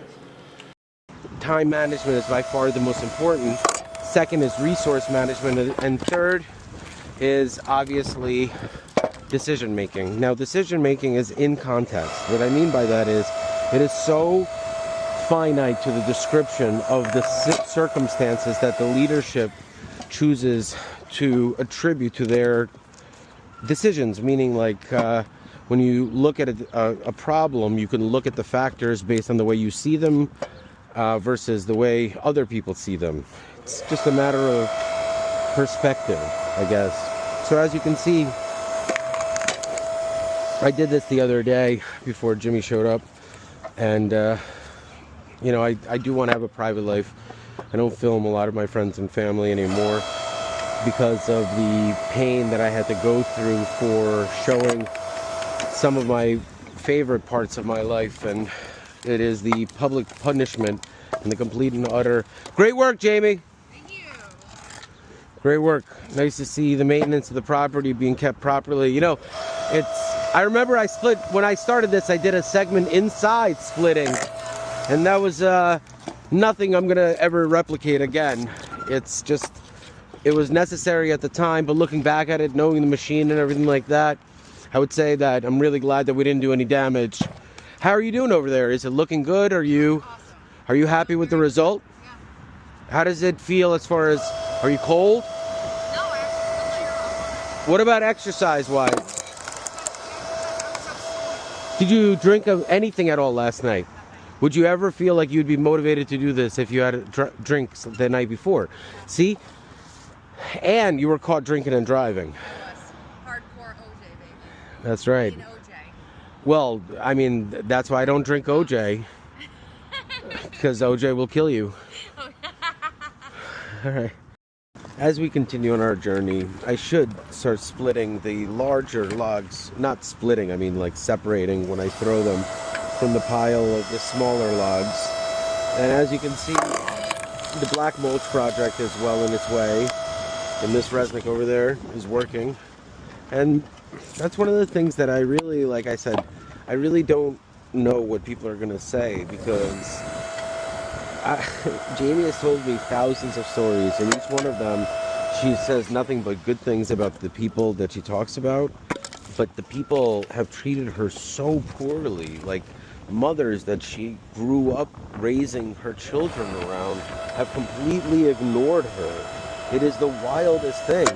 And one could easily be like, oh, you know, Dan, it's all your fault. How is this my fault? How is someone's relationship with another person my fault? What is it, like the advice of not being employed by Dan Reese's and making millions of dollars in equity? It was not heralded as best for Jamie and her children. So this person just simply abandoned Jamie. I mean, that's not a friendship. That's just weirdly sadistic terms that are preset on a relationship that clearly is just shitty. So, like, you know, what's the monologue now? I ruined Jamie's life and she ruined my life? That doesn't even make any sense. Both Jamie and I are very happy, except for the fact that we don't get to see our children. at all. And I think that that is really, really something that's a lot worse for the children in the long run than us, because what we're experiencing as adults, we already gave birth to the children. Not we gave birth, I mean, not together. I'm just saying, like, my part not only was done, but you'll see in the videos where the truth is behind what I'm dealing with. You know, I could just use the left side for the longer logs and the right side for the shorter logs. Problem solved. But essentially, I'm curious to see how Jamie's situation is going to work out, because to me, I've always been blamed for things I didn't do. So using a YouTube channel or circumstances of litigation, like, I swear to God, I have lawyers who make a living on frivolously suing people, complaining about my legitimate lawsuits against them and their frivolous filings. Like, you have criminals complaining to judges, and judges are hearing this out. Judges are like, oh, you know, maybe there's some validity in what this lawyer is saying. There's no validity. These are human beings who make a living on destroying. I will end this video by saying one of the biggest mistakes that I've made is that I did not recognize that, as smart as I was in tax law, I didn't understand that the marketing aspect of tax law is designed by humans who want to cheat the system, not take advantage of the positive aspect of the system. So my biggest mistake as a business entrepreneur, and I'll tell you right away before I actually big myself, and I'll go really quick, is that I structured my real estate entities as single entity LLCs, which is what you're, quote, supposed to do in order to deduct the most amount and to protect yourself. That is only in the world of lies. That is designed for human beings who are predestined to break the law via not paying their taxes on time and not be fully responsible for the actions of the corporation. It is a corporate veil that is created in marriages that are not made out of love. A veil that should never exist. That corporate veil is gone. I own Microbank as a sole proprietorship, and I will always operate it as either a sole proprietorship or if I have to, because of accounting purposes and because of financial structures that are demanded based on the investors.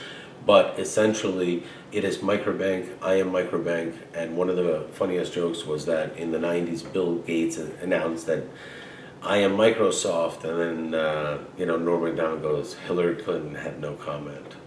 So when you have a company called Microsoft, it really is a sexual reference. When you have a company like Microbank, it is a reference to the 99% who have been completely fucked by individuals who have taken advantage of very, very, very basic arithmetic and algebra that can easily be disputed via a simple system such as this. Your entire life you've seen human beings use chainsaw to cut wood, but not a single person has utilized a concrete saw in order to guarantee that they are safe and that the product works better than anything imaginable, since the blade never needs to be replaced, since a diamond tip blade on concrete will never go dull in any type of wood.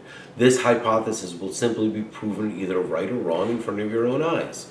Today, you will see nothing more than the end of this clip, and Here we got to use a little geometry, and I got to think of like a standard log that I always use, and it's always in here to minimize, like, think about the amount of time that is spent from this piece going to here for all the small logs. And the small logs, tonight, right before I post, I'll give the reveal of what this is all about and why these tiny little logs are so important to me. And I guess it'll make sense. It'll be a little bit selfish, but it's the truth. It's the truth. And the truth, they say, will set you free. So frustrating. This one I'm going to keep as a large one. Simply because, as I've said, in order to learn how to maintain a fire, you have to understand that once you have a certain temperature in your chimney, as well as, wow, what a beautiful split. See, even when you have a knot, a log can be split if you use the right tools. And, I don't have my splitting mall, I don't have my house, I don't have my kids, I don't have my office, I don't have anything. Yet, I persevere, I find a way around it, and I don't let anything stop me. And I think that if anything, love me or hate me, please recognize how resilient I am. And rather than giving in to this notion of anger, mental illness, or whatever else I get accused of on a daily basis that I have to combat before I even open my eyes, I simply am showing the best parts of my life, which is a calm, coherent, relatively intelligent, I'd like to think I am, human being who is able to channel his anger and aggression towards a healthy outlet of log splitting. And if you pay attention, you actually could learn a lot from everything I talk about, because I try to give a full range of information.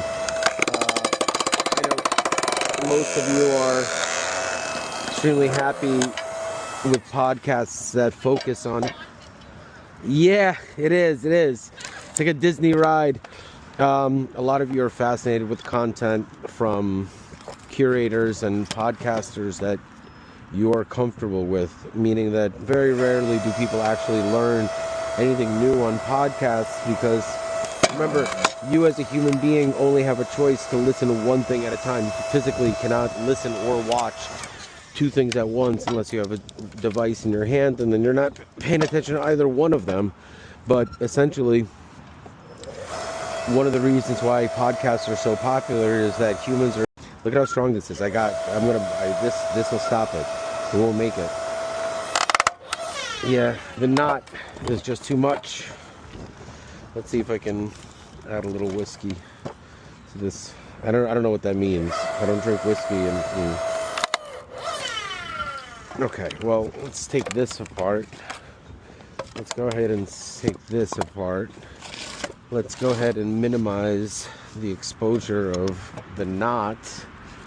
And let's balance it. So let's take this right over here, since we're missing a piece. So all we have to do is balance it. Maybe this is not the perfect piece, but believe me, there's plenty of wood in here. Yep, this is the perfect piece. So if we balance it, we get the right point. And as you can see, one of the reasons why I'm so not handy, and I'm like known to be horrible with my hands, is I've always been able to resolve issues without needing to use my hands. I use my brain. It's a very crazy concept. Surely I understand. And let's see how Jamie's doing over here. What's going on? Obviously, the utilization of the product that I've created over the last week. The most important part of what you will see is actually the legal and the financial matrix, as I want to show it to you, and I'll review each and every single part of it. And over the course of today, you will see that I have a very important meeting tomorrow that I need to prep for, so the entire schedule is slightly thrown off. But the automation process of what I'm doing is the most important part, so that you understand that the reason why I haven't panicked or gone crazy or been upset at everything is because I know the truth. And that's why I have a secret that I'm not revealing to anyone, is because the truth of what I know revolves around 40 or 50 different amazing truths and reveals that will come in time. Because remember, a very smart man who passed prematurely very smartly said in a very smart movie, if you do something well, never, ever do it for free.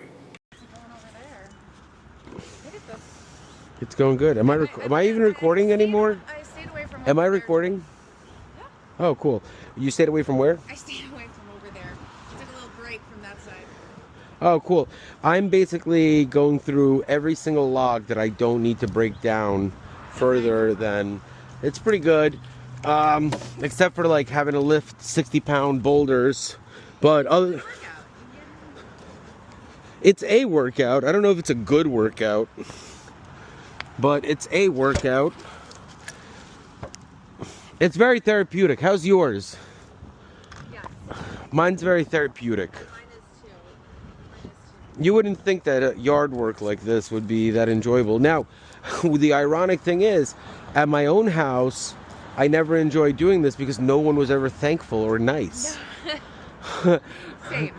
Really? Same. No one was ever nice. No one was ever appreciative. Only Pierce. Pierce and Morty. I just got yelled at. Why would you spend so much time and money on the yard? It's on the outside of the house. Really?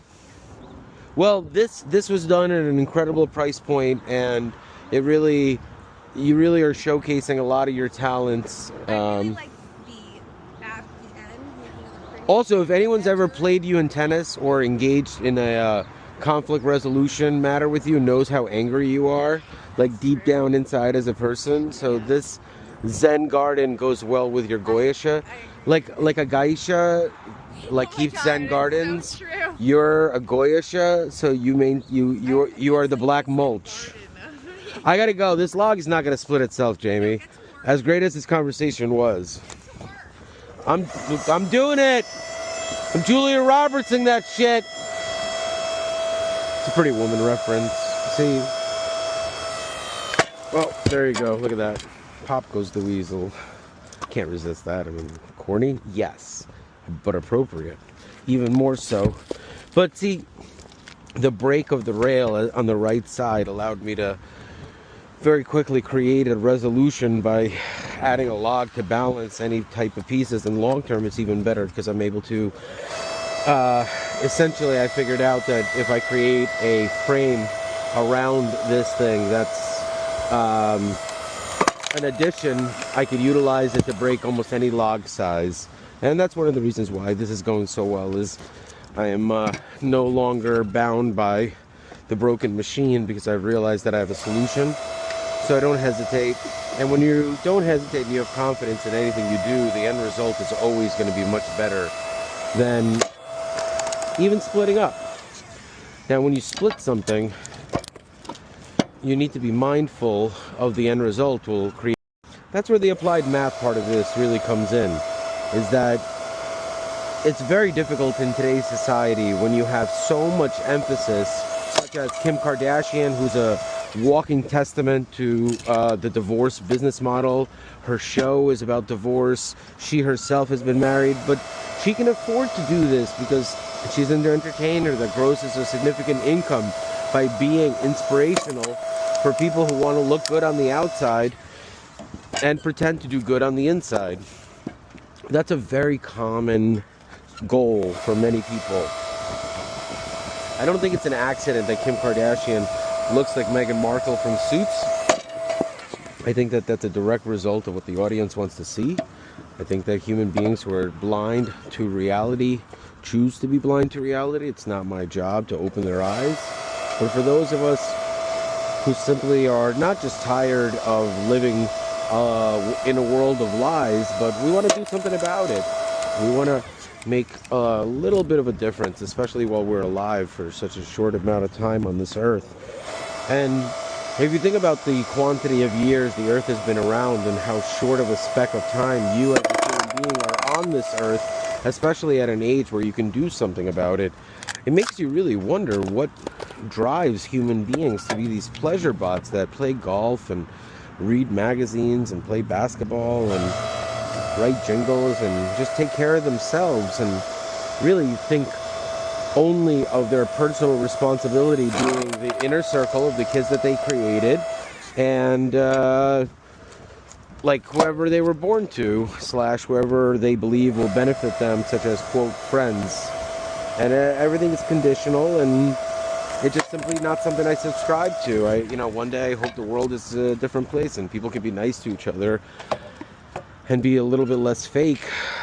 So instead of really diving into some sort of an anger revolution, a logic revolution simply says that when you have, if you're married and you have, let's say, 10 guy friends, how can you legitimately engage in a relationship with your wife for the 4 to 6 hours where you're not working and be able to text your friends at the same time? I mean, and you have to understand that then there is the friends that are not in relationships, let alone the friends that don't have kids. And you start to go and whittle down the responsibilities that you have in your social agenda. But the people that maintain these friendships sacrifice the majority of their romantic lives. If you look at, say what you will about me and my wedding, I'm the last person. All right, I have always wanted to film one of these. So I recently got insurance after spending 25 years paying for health insurance for thousands of human beings as an employer, due to the circumstances I found myself in, being the victim of so many crimes, law enforcement abandoned me. I ended up not being able to have insurance. My wife ended up getting insurance in the middle of our divorce, and by de facto, because we're married, I ended up getting insurance. So I went to the dentist. Very lucky, but right now half of my entire face is numb.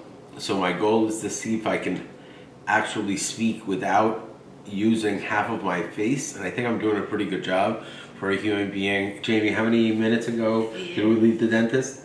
8. 8. So I tried to run home as soon as I humanly could, and the goal is to not slur my speech and not look like an idiot, but to recognize that even though that I went through a stroke and the right side of my face has been affected where my eyebrow is permanently raised,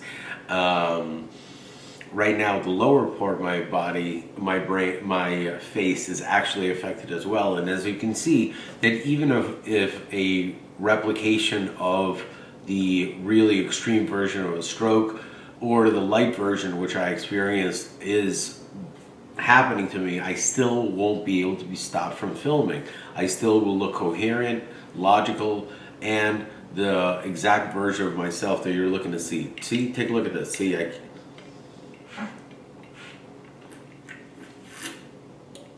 very hard to drink out of the side of your face where you have no feeling. You have to go by looking at the camera, but delicious. Gatorade, see? Half a face is better than no face. And being two-faced is very different than having one of your faces not working. That's being one half of a face. That's not two-face. And that's why the Batman that features Two-Face is always very funny to me, because it's such a dream sequence that you could clearly see that a guy with half his face burnt off is not Two-Face, he's half a face. If he had a face that was absolutely normal and weird and different, then that really would be Two-Face. But when you burn off half of a human's face, they don't become Two-Face, they become half a face. That's the logic. Sure. Yeah, he's half a face, he's not Two-Face. That's why Aaron Eckhart never was able to recover. Watch one of the versions of Frankenstein featuring Aaron Eckhart, you'll figure it out. One of the things that I do want to remind everyone that I do think about safety, and I came very close to biting half of my lip off, because as you talk, unless you're able to put a piece of cotton in between your teeth and your lips, you are bound to bite into your lip the more you speak. Right now I'm using my tongue the best I can. If you're not able to notice it, then I'm doing a really good job of making a content or film. Wait, take a break, watch this. I assure you, I'm not here for giving marital advice, but I'm saying that one of the reasons why I was okay with not having a large harem of friends, I had a ton of employees and people who pretended to be my friend for a paycheck once every 2 weeks, but you know, when it comes to actual friendship, it's virtually impossible to maintain the kind of time and foundation you need to put into the friendship for it to be worth anything that's significant. I mean, look at the amount of friends Jamie had, and look at the issues that she's going through, and not a single person is there to really support her in any way whatsoever. And she has gone out of her way to take care of her whole family.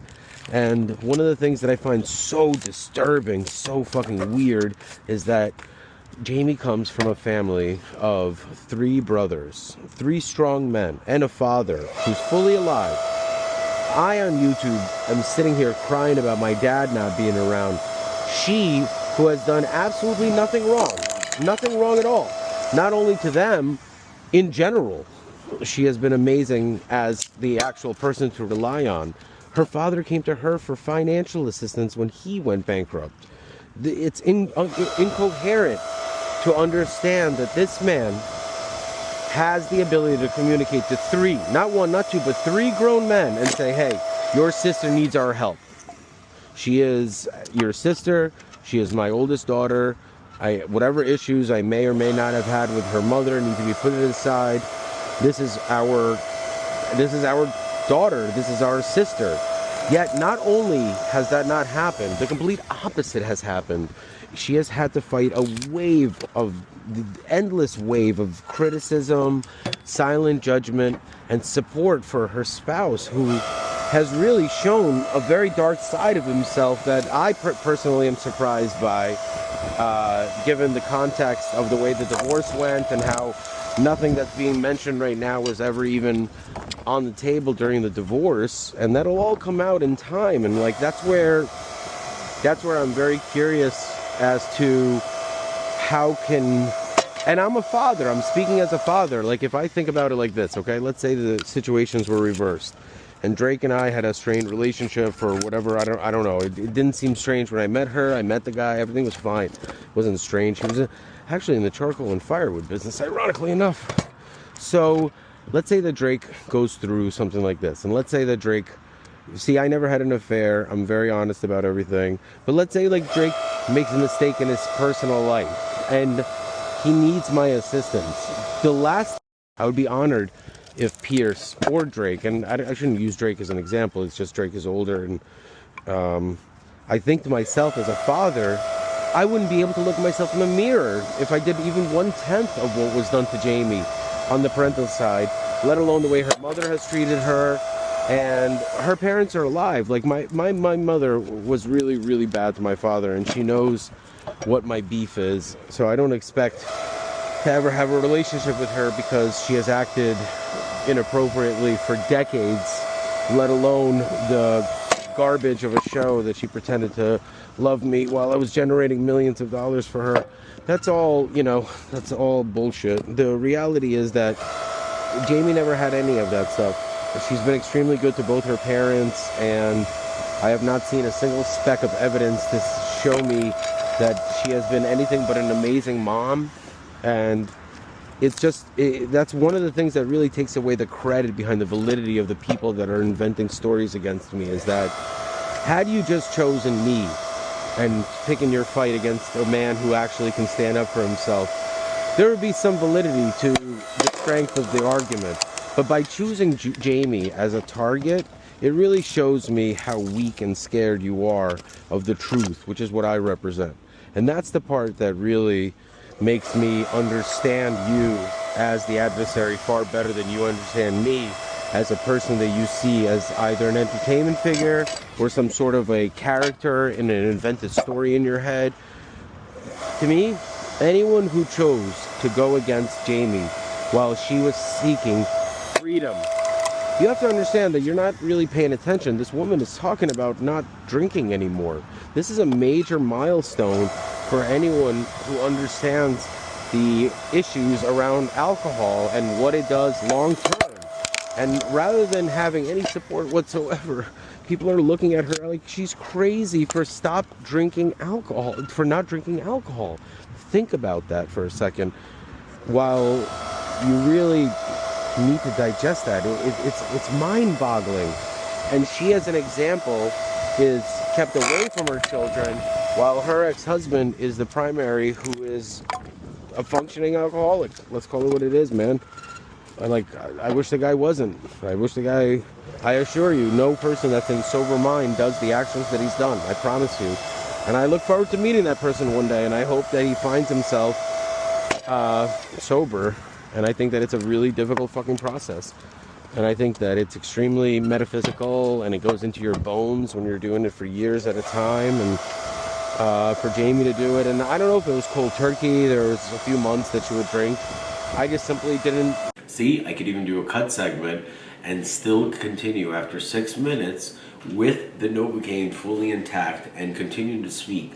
Now, the reason why I'm showing this is just yet another one of the things that I can do that's very resilient, because the brain inside of my body was able to remember all of the facial features that I have prior to getting the Novocaine, and said to myself, all right, you have to remember all of the opposites of everything you do on the left side will be done on the right side. So as long as I do that, I have a part of my brain that's able to see that it's fully numb, but I'm able to move it.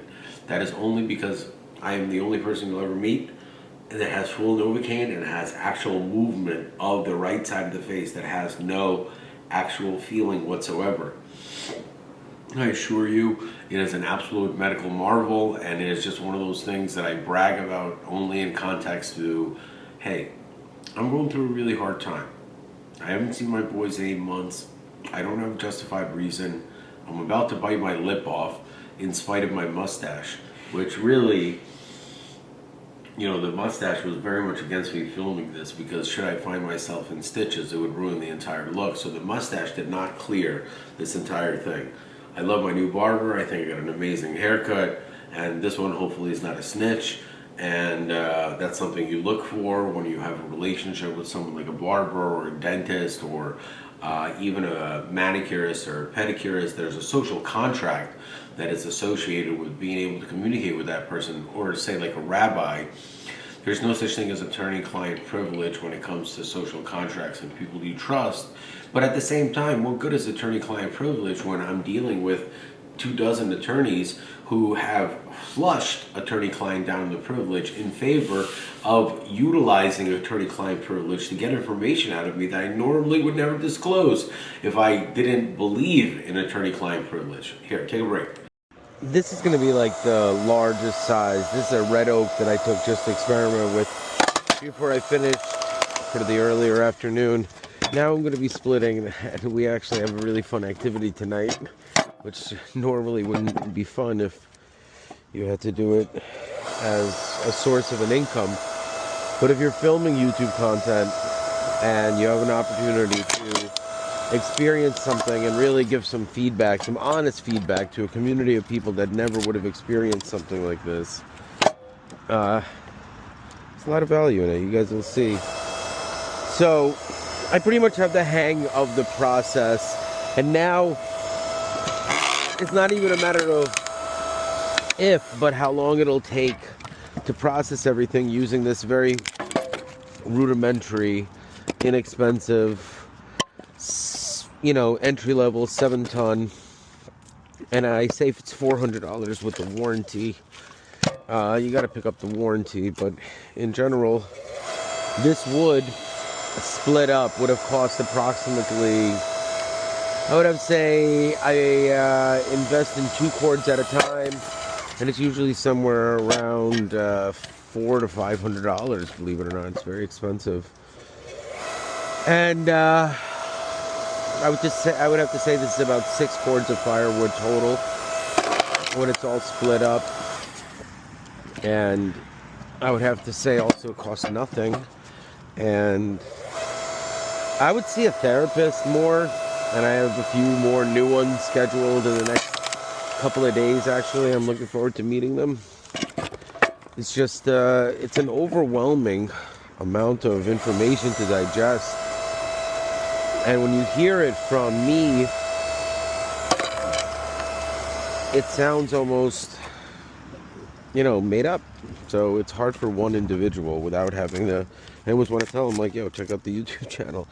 I explain a lot more on that. Speaking of moron, I do think that the rudimentary stupidity and the simplicity of this process is the key to it. It is the lack of thought. That's where, I gave it a little bit of thought, ironically enough, to see what is it about this process that attracts so much to it. And it's really the lack of thought. And it's also really a lot of fun to take down these large, unsurmountable logs and split them down to manageable, useful pieces. And like I said, tonight I was planning on finishing up some content. See, we're going to wrap it up right now, because unfortunately what happens to a human being is once the Novocaine stops working, the pain of what was done, which is a deep cleaning and a crown inset, starts to wear in. So the jawline creates a very striking amount of pain that shoots up to the brain and causes a headache. Please recognize that's one of the reasons why I'm now going to film a series of contents that will be used as cut clips in between what I've just filmed, and that is including one night of fun being utilized in a responsible manner indoors prior to me being able to take a break. And I assure you, tonight you will see by midnight tonight the full version of this video, the rendering of this. Well, obviously I have to be able to have the videos downloaded, and the old Meta Corporation is really not doing the job that they said they're going to do. And I know that this for a fact because the quantity of users is so far less than the quantity of servers that were set up prior to the launch. I was bit my lip. I gotta go, guys. Please understand that if a stroke doesn't stop me, 31 days in county jail doesn't stop me, my kids being removed from me doesn't stop me, losing tens, even hundreds of millions of dollars doesn't stop me, I assure you, absolutely nothing will stop me from being the man who I am, who is a man of code and honor, and from getting my boys back. Because fuck, man, where the hell did they go? They should never even left in the first place. Most likely I'm just going to do one giant video for Sunday night. A lot of the delays is that, in case anyone actually cares, but the Meta glasses have a serious engineering flaw, which is that prior to the videos going into the cloud, iCloud, which is the standard repository for all YouTubers that use Apple. And obviously there's a lot of YouTubers, you know, the Twitch guys and everything, they're like anti-Apple for some reason, but whatever. Point is, I'm not a YouTuber per se, but when the Meta glasses requires you first to upload all the data to their Meta Cloud, you know, that's for marketing, I guess, and then from there, it has to convert to the regular cloud. The biggest issue with that is that when you're working from a phone, but the content's all edited on a hard drive in a computer, it has to go from the phone synced up to the Apple Cloud all the way back down to your remote server.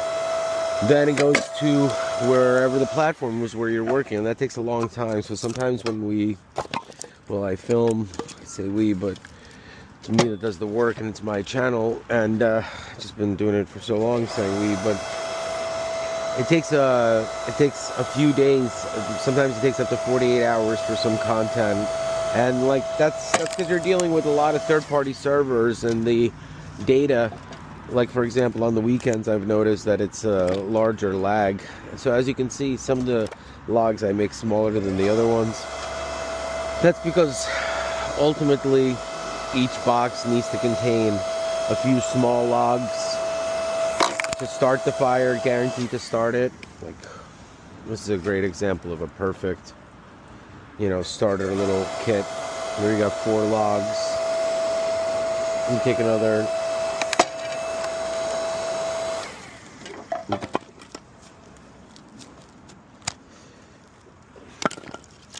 As you can see, it's piling up. I'm gonna have to clean this up. And I've already found the most perfect method of, and I'll put it out like one of those like firewood for sale with maybe a box. I always wanted to do that. It's really cool. And I would do, like, instead of dropping off cash, please Venmo. I'll put the boxes out front, make the sign.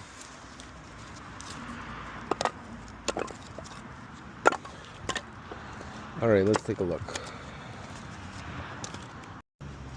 It's not a bad idea. I think it's a lot more for my son to do with me. It would be a lot of fun, but that's what this is all about. It's about one of my 2 boys and a gift that I wanted to do via surprise, but looking like the way the schedule is and the amount of issues that I'm having and getting any of my tools together that I need to do the job. See, I love these little pieces. So cute. They're adorable. They're guaranteed to split perfectly. If you get a piece like this, cool. Look, you're gonna get these 2 behemoth logs.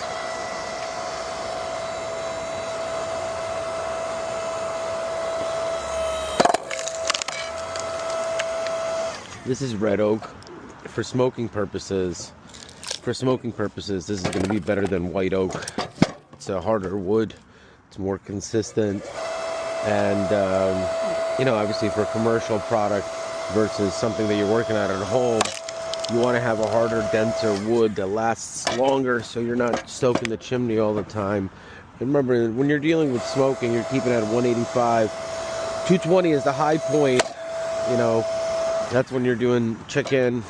Chicken, you could jack it up to 300 even.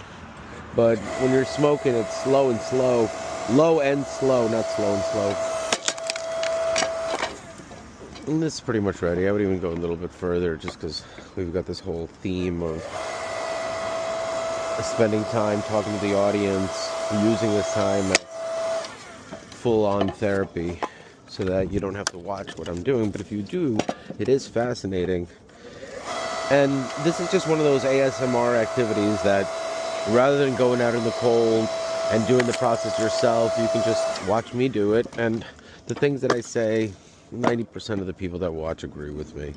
Just they don't have the ability to say it.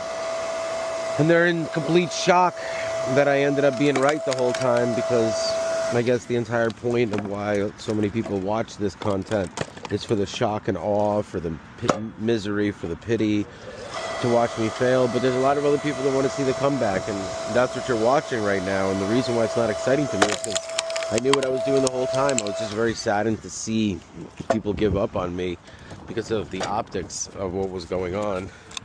And I guess what it looked like was I've lost my mind and I decided to be abusive, but none of that was true. I had to tolerate all that and manage everything that's going on in my life. And I'm still being, ridiculed and mocked by judges. Do you have the money? I don't even have the money. Hey, good morning. Is this thing on? No, I'm just kidding. Look, ladies and gentlemen, there's an amazing movie. It's called Is This Thing On? Did we finish that yet? No, we did not. So I'm going to go ahead and pause and not watch it. This is going to be the first clip of a really great episode that expresses to everyone something that I've really wanted to share with the 4 grandchildren, legitimate grandchildren.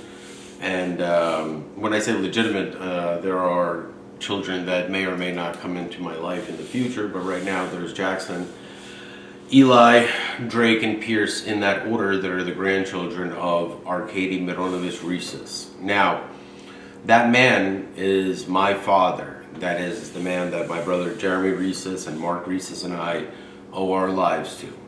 What I have done is the absolute impossible, which is I have been able to calmly replicate the circumstances that would have led to my father being alive and on an airplane next to me.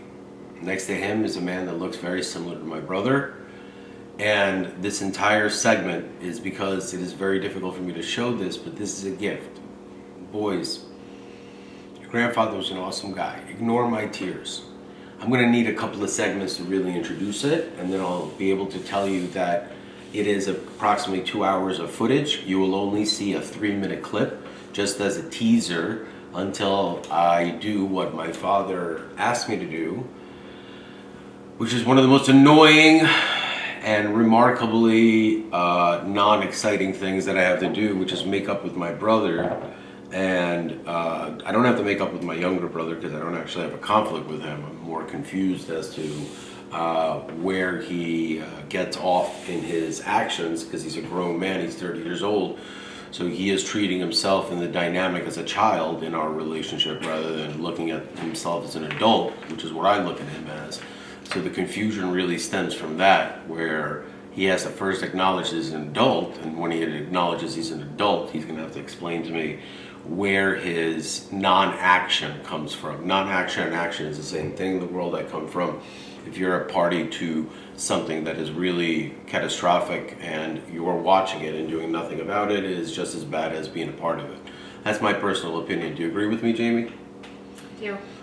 That's the real big difference between myself and the majority of the other people in this world. The other big difference is that this is the only YouTube channel where a human being does not edit their content, but instead shows the entire scope of their incredible life.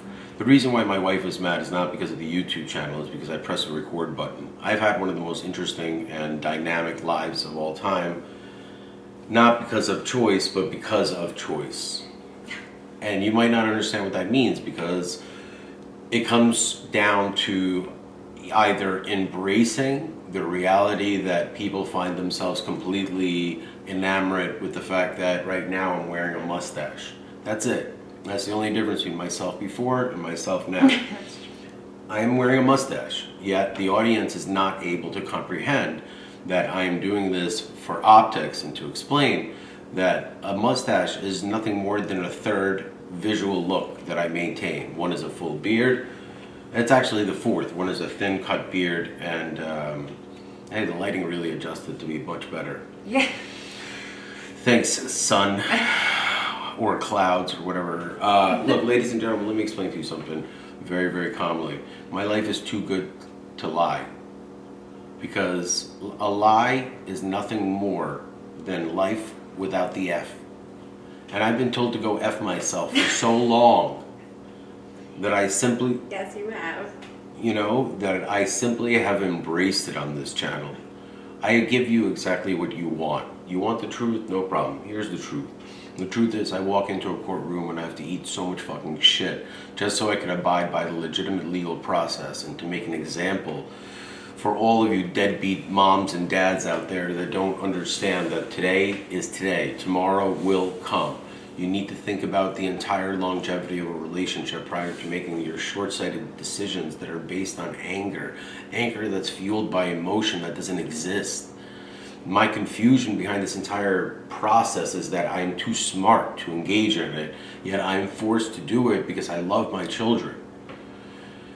Over the next 2 days, I will give you some of the best content that you will ever see in your entire life, and I will post it relatively quickly, which means that I have approximately, 1,500 videos that I have filmed that I have not posted. What I'm going to try to do my best is to get stuff out of the can, which is short for get it out of production and get it live.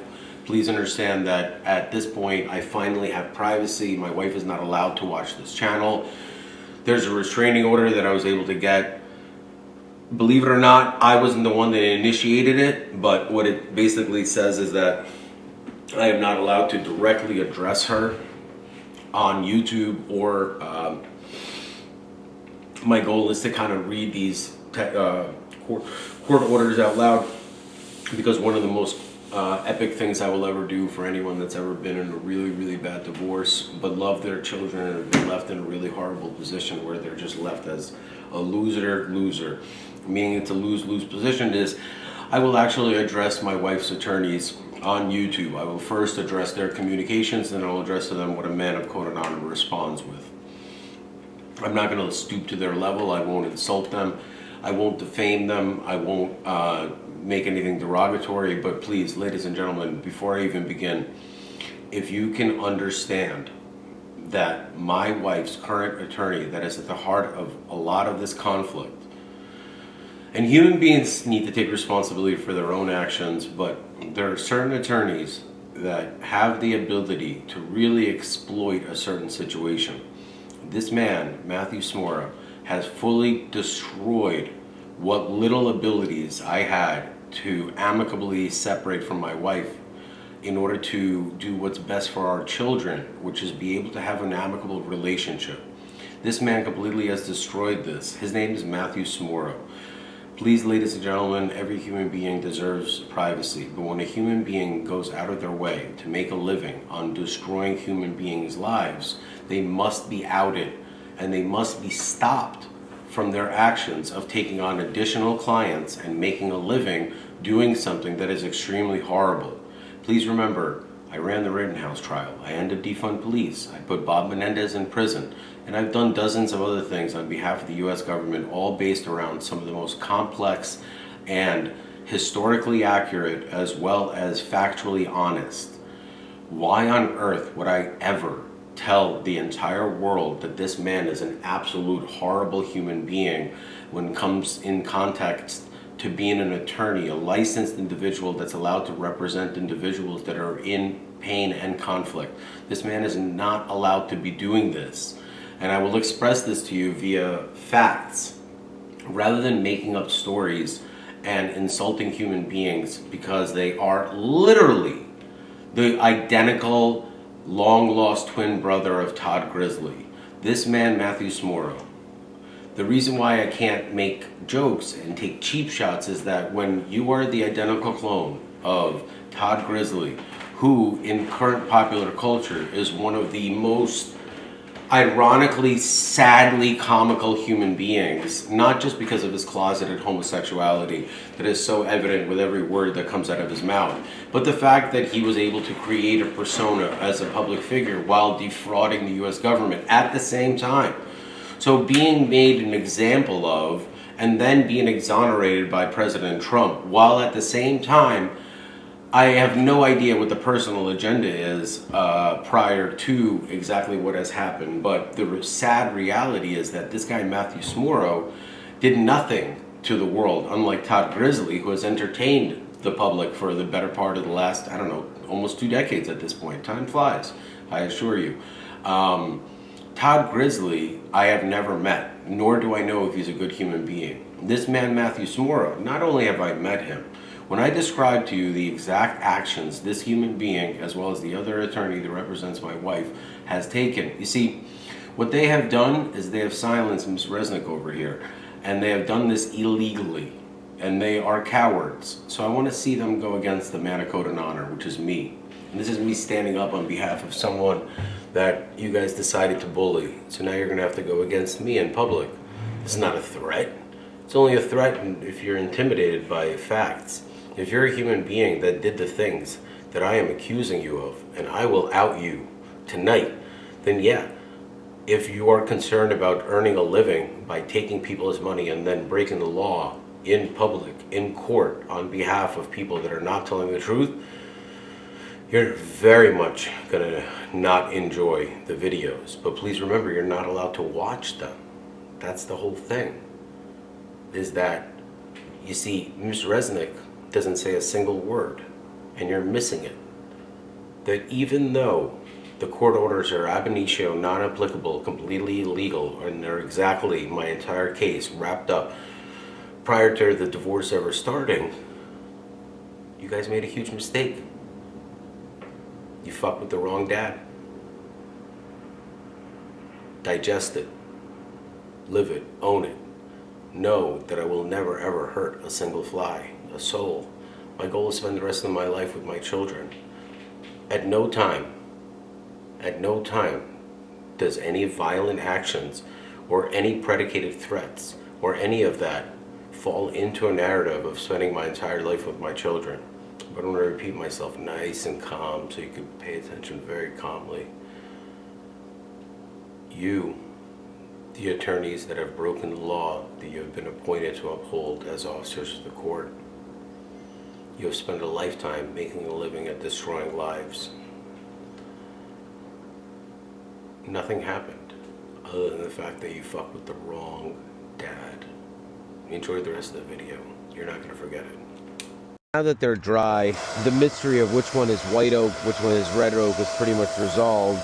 Obviously you can see the difference on the left of the red oak, and then you have the white oak right over here. And I'm really, really excited to start smoking. I'm going to wait a week or two until the weather is a little bit nicer. Can't really work in this. The barometric pressure, I've tried smoking in the winter. It's not a process that's conducive to what the customer wants. You can't serve cold meat, and you can't guarantee a warm product no matter how much you try. It's just too cold. It's not comfortable for staff. Unless you have an indoor space, it's not even worth it. Alright. This is pretty cool. See, I want to film more, but I only film when I have something to say, and I definitely have a lot on my mind, but until I saw the clear distinction between red and white oak pop, it's really satisfying.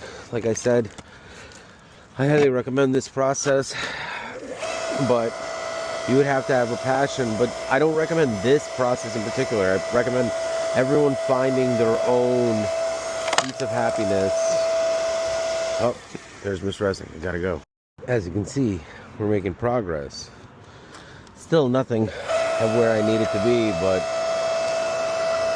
I'm assuming this is the red oak, just in a smaller variety. I guess the smaller variety of the red oak features the more grainy red and white. You know what? We're gonna pop this one through. Let's push it.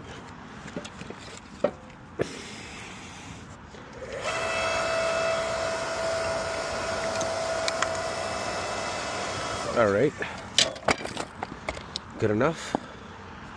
Yeah, so that's what I was talking about, that ring of white on the outside. That's just the young red oak, meaning that once you get the diameter 30-40% larger, it's almost all guaranteed that super deep red veininess. Now, this is the type of wood that beautiful furniture could be made out of. You could do some beautiful things out of it, but ultimately,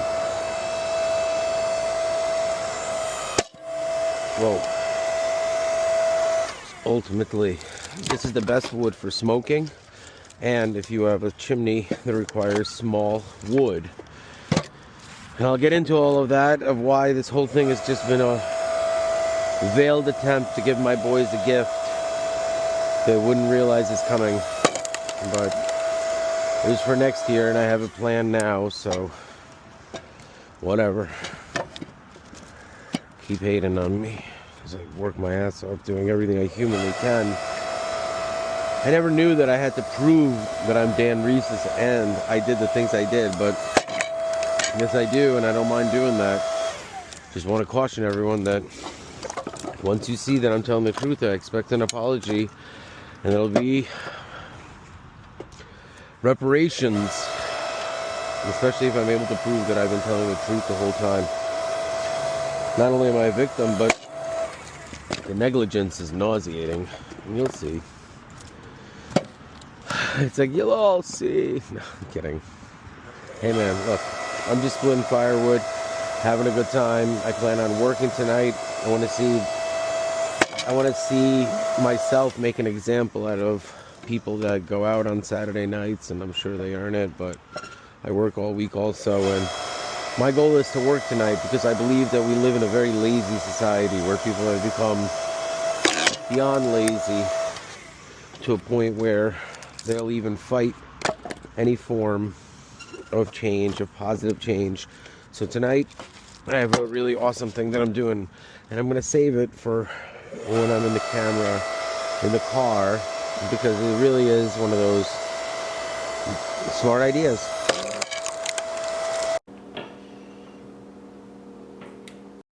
This one's going to be a very tough log. This one was in the bottom of the pile, so it wasn't as moist. If I'm able to do this, I've really reached log splitting perfection. Wow. It's hard to explain. I guess I like this to film the first split. Maybe I'm looking to find treasure or something. No, but I made an art piece once that people think I'm insane, but I value it. Had a lot of money because it's worth a lot. Alright, well this needs to be cleaned up. This is just too much firewood. I never thought I would say that. Too much firewood, too much firewood. Too much firewood.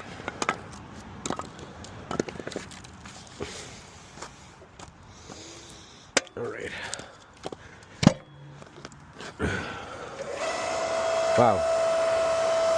Never in a million years did I think that this would be my Zen activity. I don't know how long it'll last. I've frequently been described as a person that changes a lot, yet the hobbies that I've had and maintained, I've had since I was a little boy. So it's a little hard for me to self-describe a futuristic concept that revolves around not knowing or caring what the future brings. I'm just here splitting this log, and that's it, man. That's my job right now. I would love to put these out on the curb for my son to make a profit on this business. He can make a killing. I can give it to them for $10 a box. I would have him mark it up $5 to $10. And the whole point is that you can't let your kids make the money for free. I mean, obviously I can give them 100% of the profit, and all the money that they get is from me. But I want him to learn arbitrage. I want him to learn that business requires a cost. There's a cost, labor, time. All these expenses have these fixed costs that I need to teach my children rather than pretending like, oh, congratulations, Dad invented a revolutionary way to count, stack, and organize firewood universally all over the world. And, as a president, he's giving you the 100% profit of this. And yeah, that's great. And most likely, 90%, that's exactly what's going to end up happening. But I want him to see that his cost per box, and now if he wants to split the boxes himself, the cost will go from $10 a box to $0. And that's the point of the lesson, is to teach him to do the work himself, triple the profit, or double it, depending if he sells it $20 a box. And learn a lesson, guys. Wake up. So as you can see, what I'm dealing with is a giant pile of wood. I'm going to finish up the big logs that I have right here, and then I'm going to take the whole point of this is that there's zero waste in the process. These are recyclable fruit and vegetable boxes which do not get reused because of the Food and Drug Administration's very, very keenly aware of the international import-export origin of large quantities of fruits and vegetables and any contaminants. So anyways, the point is, instead of crushing these, remaking them, I have reinvented the entire industry of how firewood is measured. The entire concept of a cord was created when 300 years ago you'd split your own firewood, and God knows what else was going on back then that was atrocious. Right now, one of the most rewarding things is putting all these together like little Legos.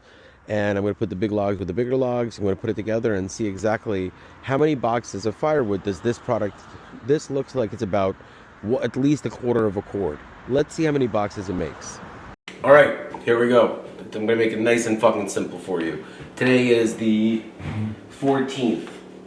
Somewhere in the next 48 hours, this board will be filled with my entire brain of business concepts, as well as my entire legal matrix. At the same time, I'm going to be splitting firewood. I want to see exactly how much production me and Miss Resnick over here are able to do within a certain limited amount of time. Right now it's 12:30. We will start outdoors at exactly 1 o'clock.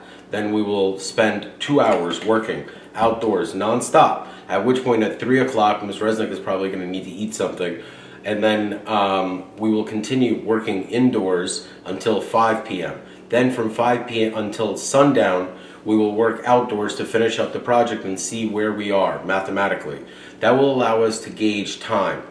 We will not be lighting any fireplaces. We will not be doing any fireplaces. If I choose to show you shit in the cut clips, you are lucky that you're actually getting the truth behind how to light a right fireplace, how to properly split firewood, how to cook properly, how to do things properly. Consider yourselves lucky. If you find me to be a little too aggressive or a little too much or something like that, please remember, this whole issue is the fact that I married a human being who I begged and pleaded to see the real me for a decade prior to them accepting a $40,000 engagement ring. They live in a $5 million house, do not pay a single penny of rent. And that is okay, because my boys live there, and that is the most important thing in my entire life. But when you're receiving actual documentation behind the most insane matters you can imagine, in a later video, not this one, I will express to you that bullying people that don't have a voice is wrong. I have a voice, I have this channel. I want to see you try to silence me, who doesn't break a single law and does nothing more than stands up against people who you have silenced on purpose because you are so afraid of the truth and reality.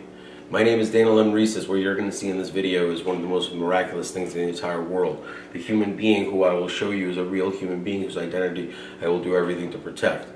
But this human being represents my father, had my father lived through the travesty that occurred 1 week after my youngest son was born. At that time, not only was I devastated, it was the 15th of April. I'll never forget that because it's tax day and I ran payroll, which means that I put the needs of my employees before the needs of myself, grieving. The things that I've done are in the thousands that show who my real character is. Show me one human being that has ever worked for me who has truly, truly been not only defrauded, but disrespected or treated wrong, unjustly, which means that when human beings are fired, terminated, or called out for their frauds, they are deserving of it. This is why I can't start my business with the weak and liars that I had that were based on lies.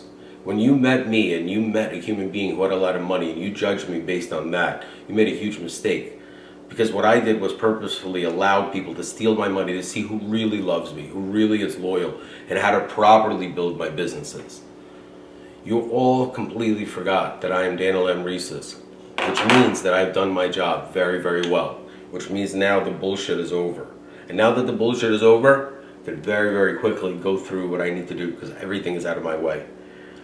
No one is allowed to watch this content that's not allowed to legally. Please remember that I just spent 7 days in county jail because the police department couldn't understand that time goes forwards, not backwards. In order for someone to watch content in on my channel that was not sent to them, they must first have broken and violated a restraining order to watch the content that they're not supposed to be watching, then dictate that the content is directed towards them, which is delusional paranoia in itself and requires a mental health evaluation, not a first-class ticket to having your husband or ex-husband sent to county jail for 7 fucking days, and then the charges downgraded to municipal court. This, ladies and gentlemen, is a criminal act in itself. I know you might not understand it, so I'll have to actually play it out via something called the law. This is my channel. This is my voice. Do not fuck with the First Amendment. You will lose, and you'll lose everything that you think that you are owed, because you are owed nothing except the unalienable rights that you are given as a citizen of the United States. That's why citizenship is so fucking important. Hey, God bless America. Hey, good evening. It is 9 o'clock at night. I hope everyone's enjoying their Saturday night, and I want to remind everyone that first and foremost, I got this amazing haircut, but my hair looks crazy. So I'm gonna, for the last time, give good old Caesars Group a chance. And it's a good gaming corporation. If you've noticed that the quantity of advertisements for legalized sports gambling apps has significantly decreased since the Super Bowl and since I have gone public in my non-support of marketing towards youth in the gaming world. Now, one of the main things that I need to do is obviously generate income. The two most viable sources and the fastest way to generate income is real estate, immediate refinance, restructure, emergency litigation regarding income structures and tax liabilities in conjunction with IRS payments that are due to me. Blah, blah, blah, blah, blah, a lot of fancy stuff. And the other option, obviously, is hard work.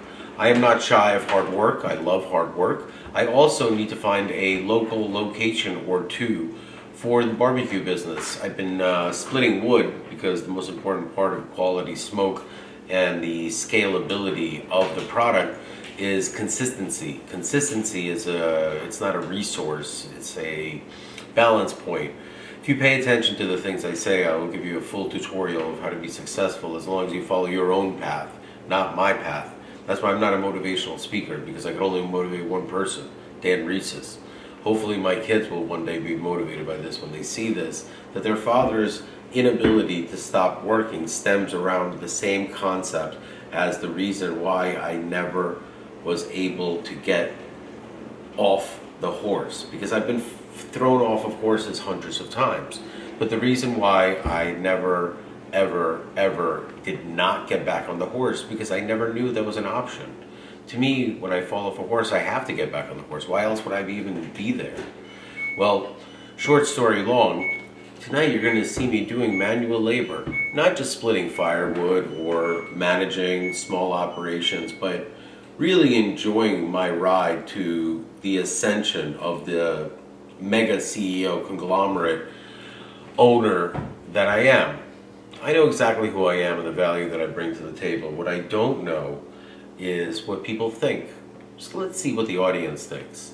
And rather than paying a focus group or Googling information that's non-accurate, I really want to hear what people have to say, and there really is only one way. So check this out.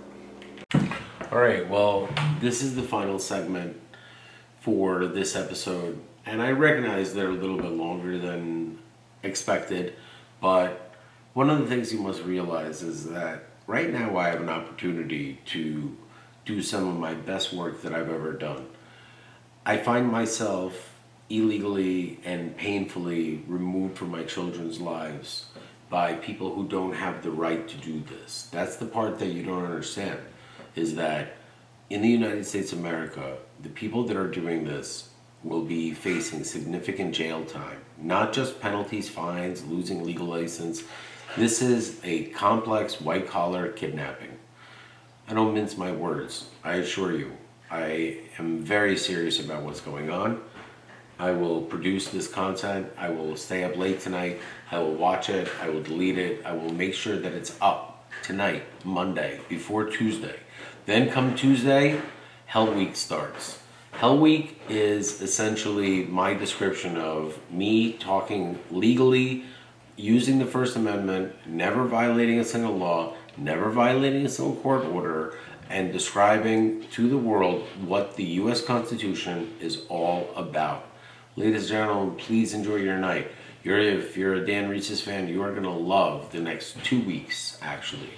And if you are someone who has found himself annoyed by me, infuriated by me, and at a loss of words of everything that you've tried to do illegally has not only backfired, but it has proven my case beyond the shadow of a doubt. Oh, there's one more thing I wanted to add.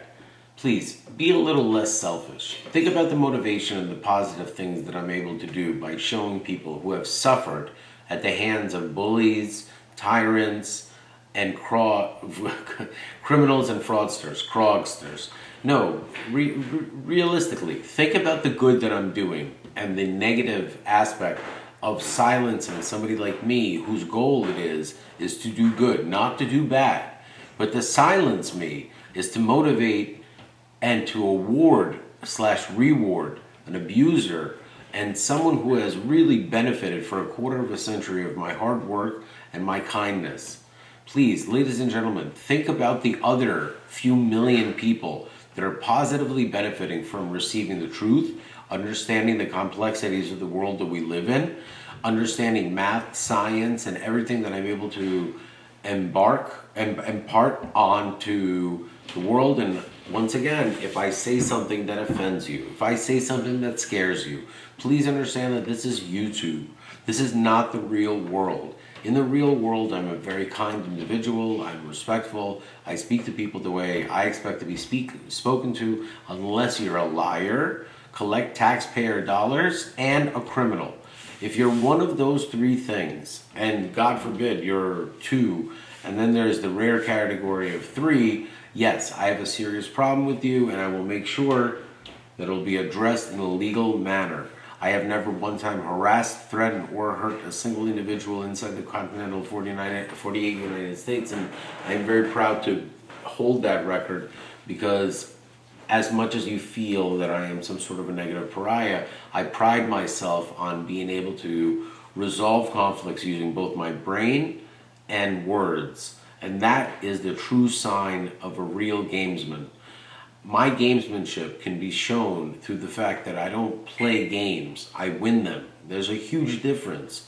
A winner of games and a player of games, they're just night and day.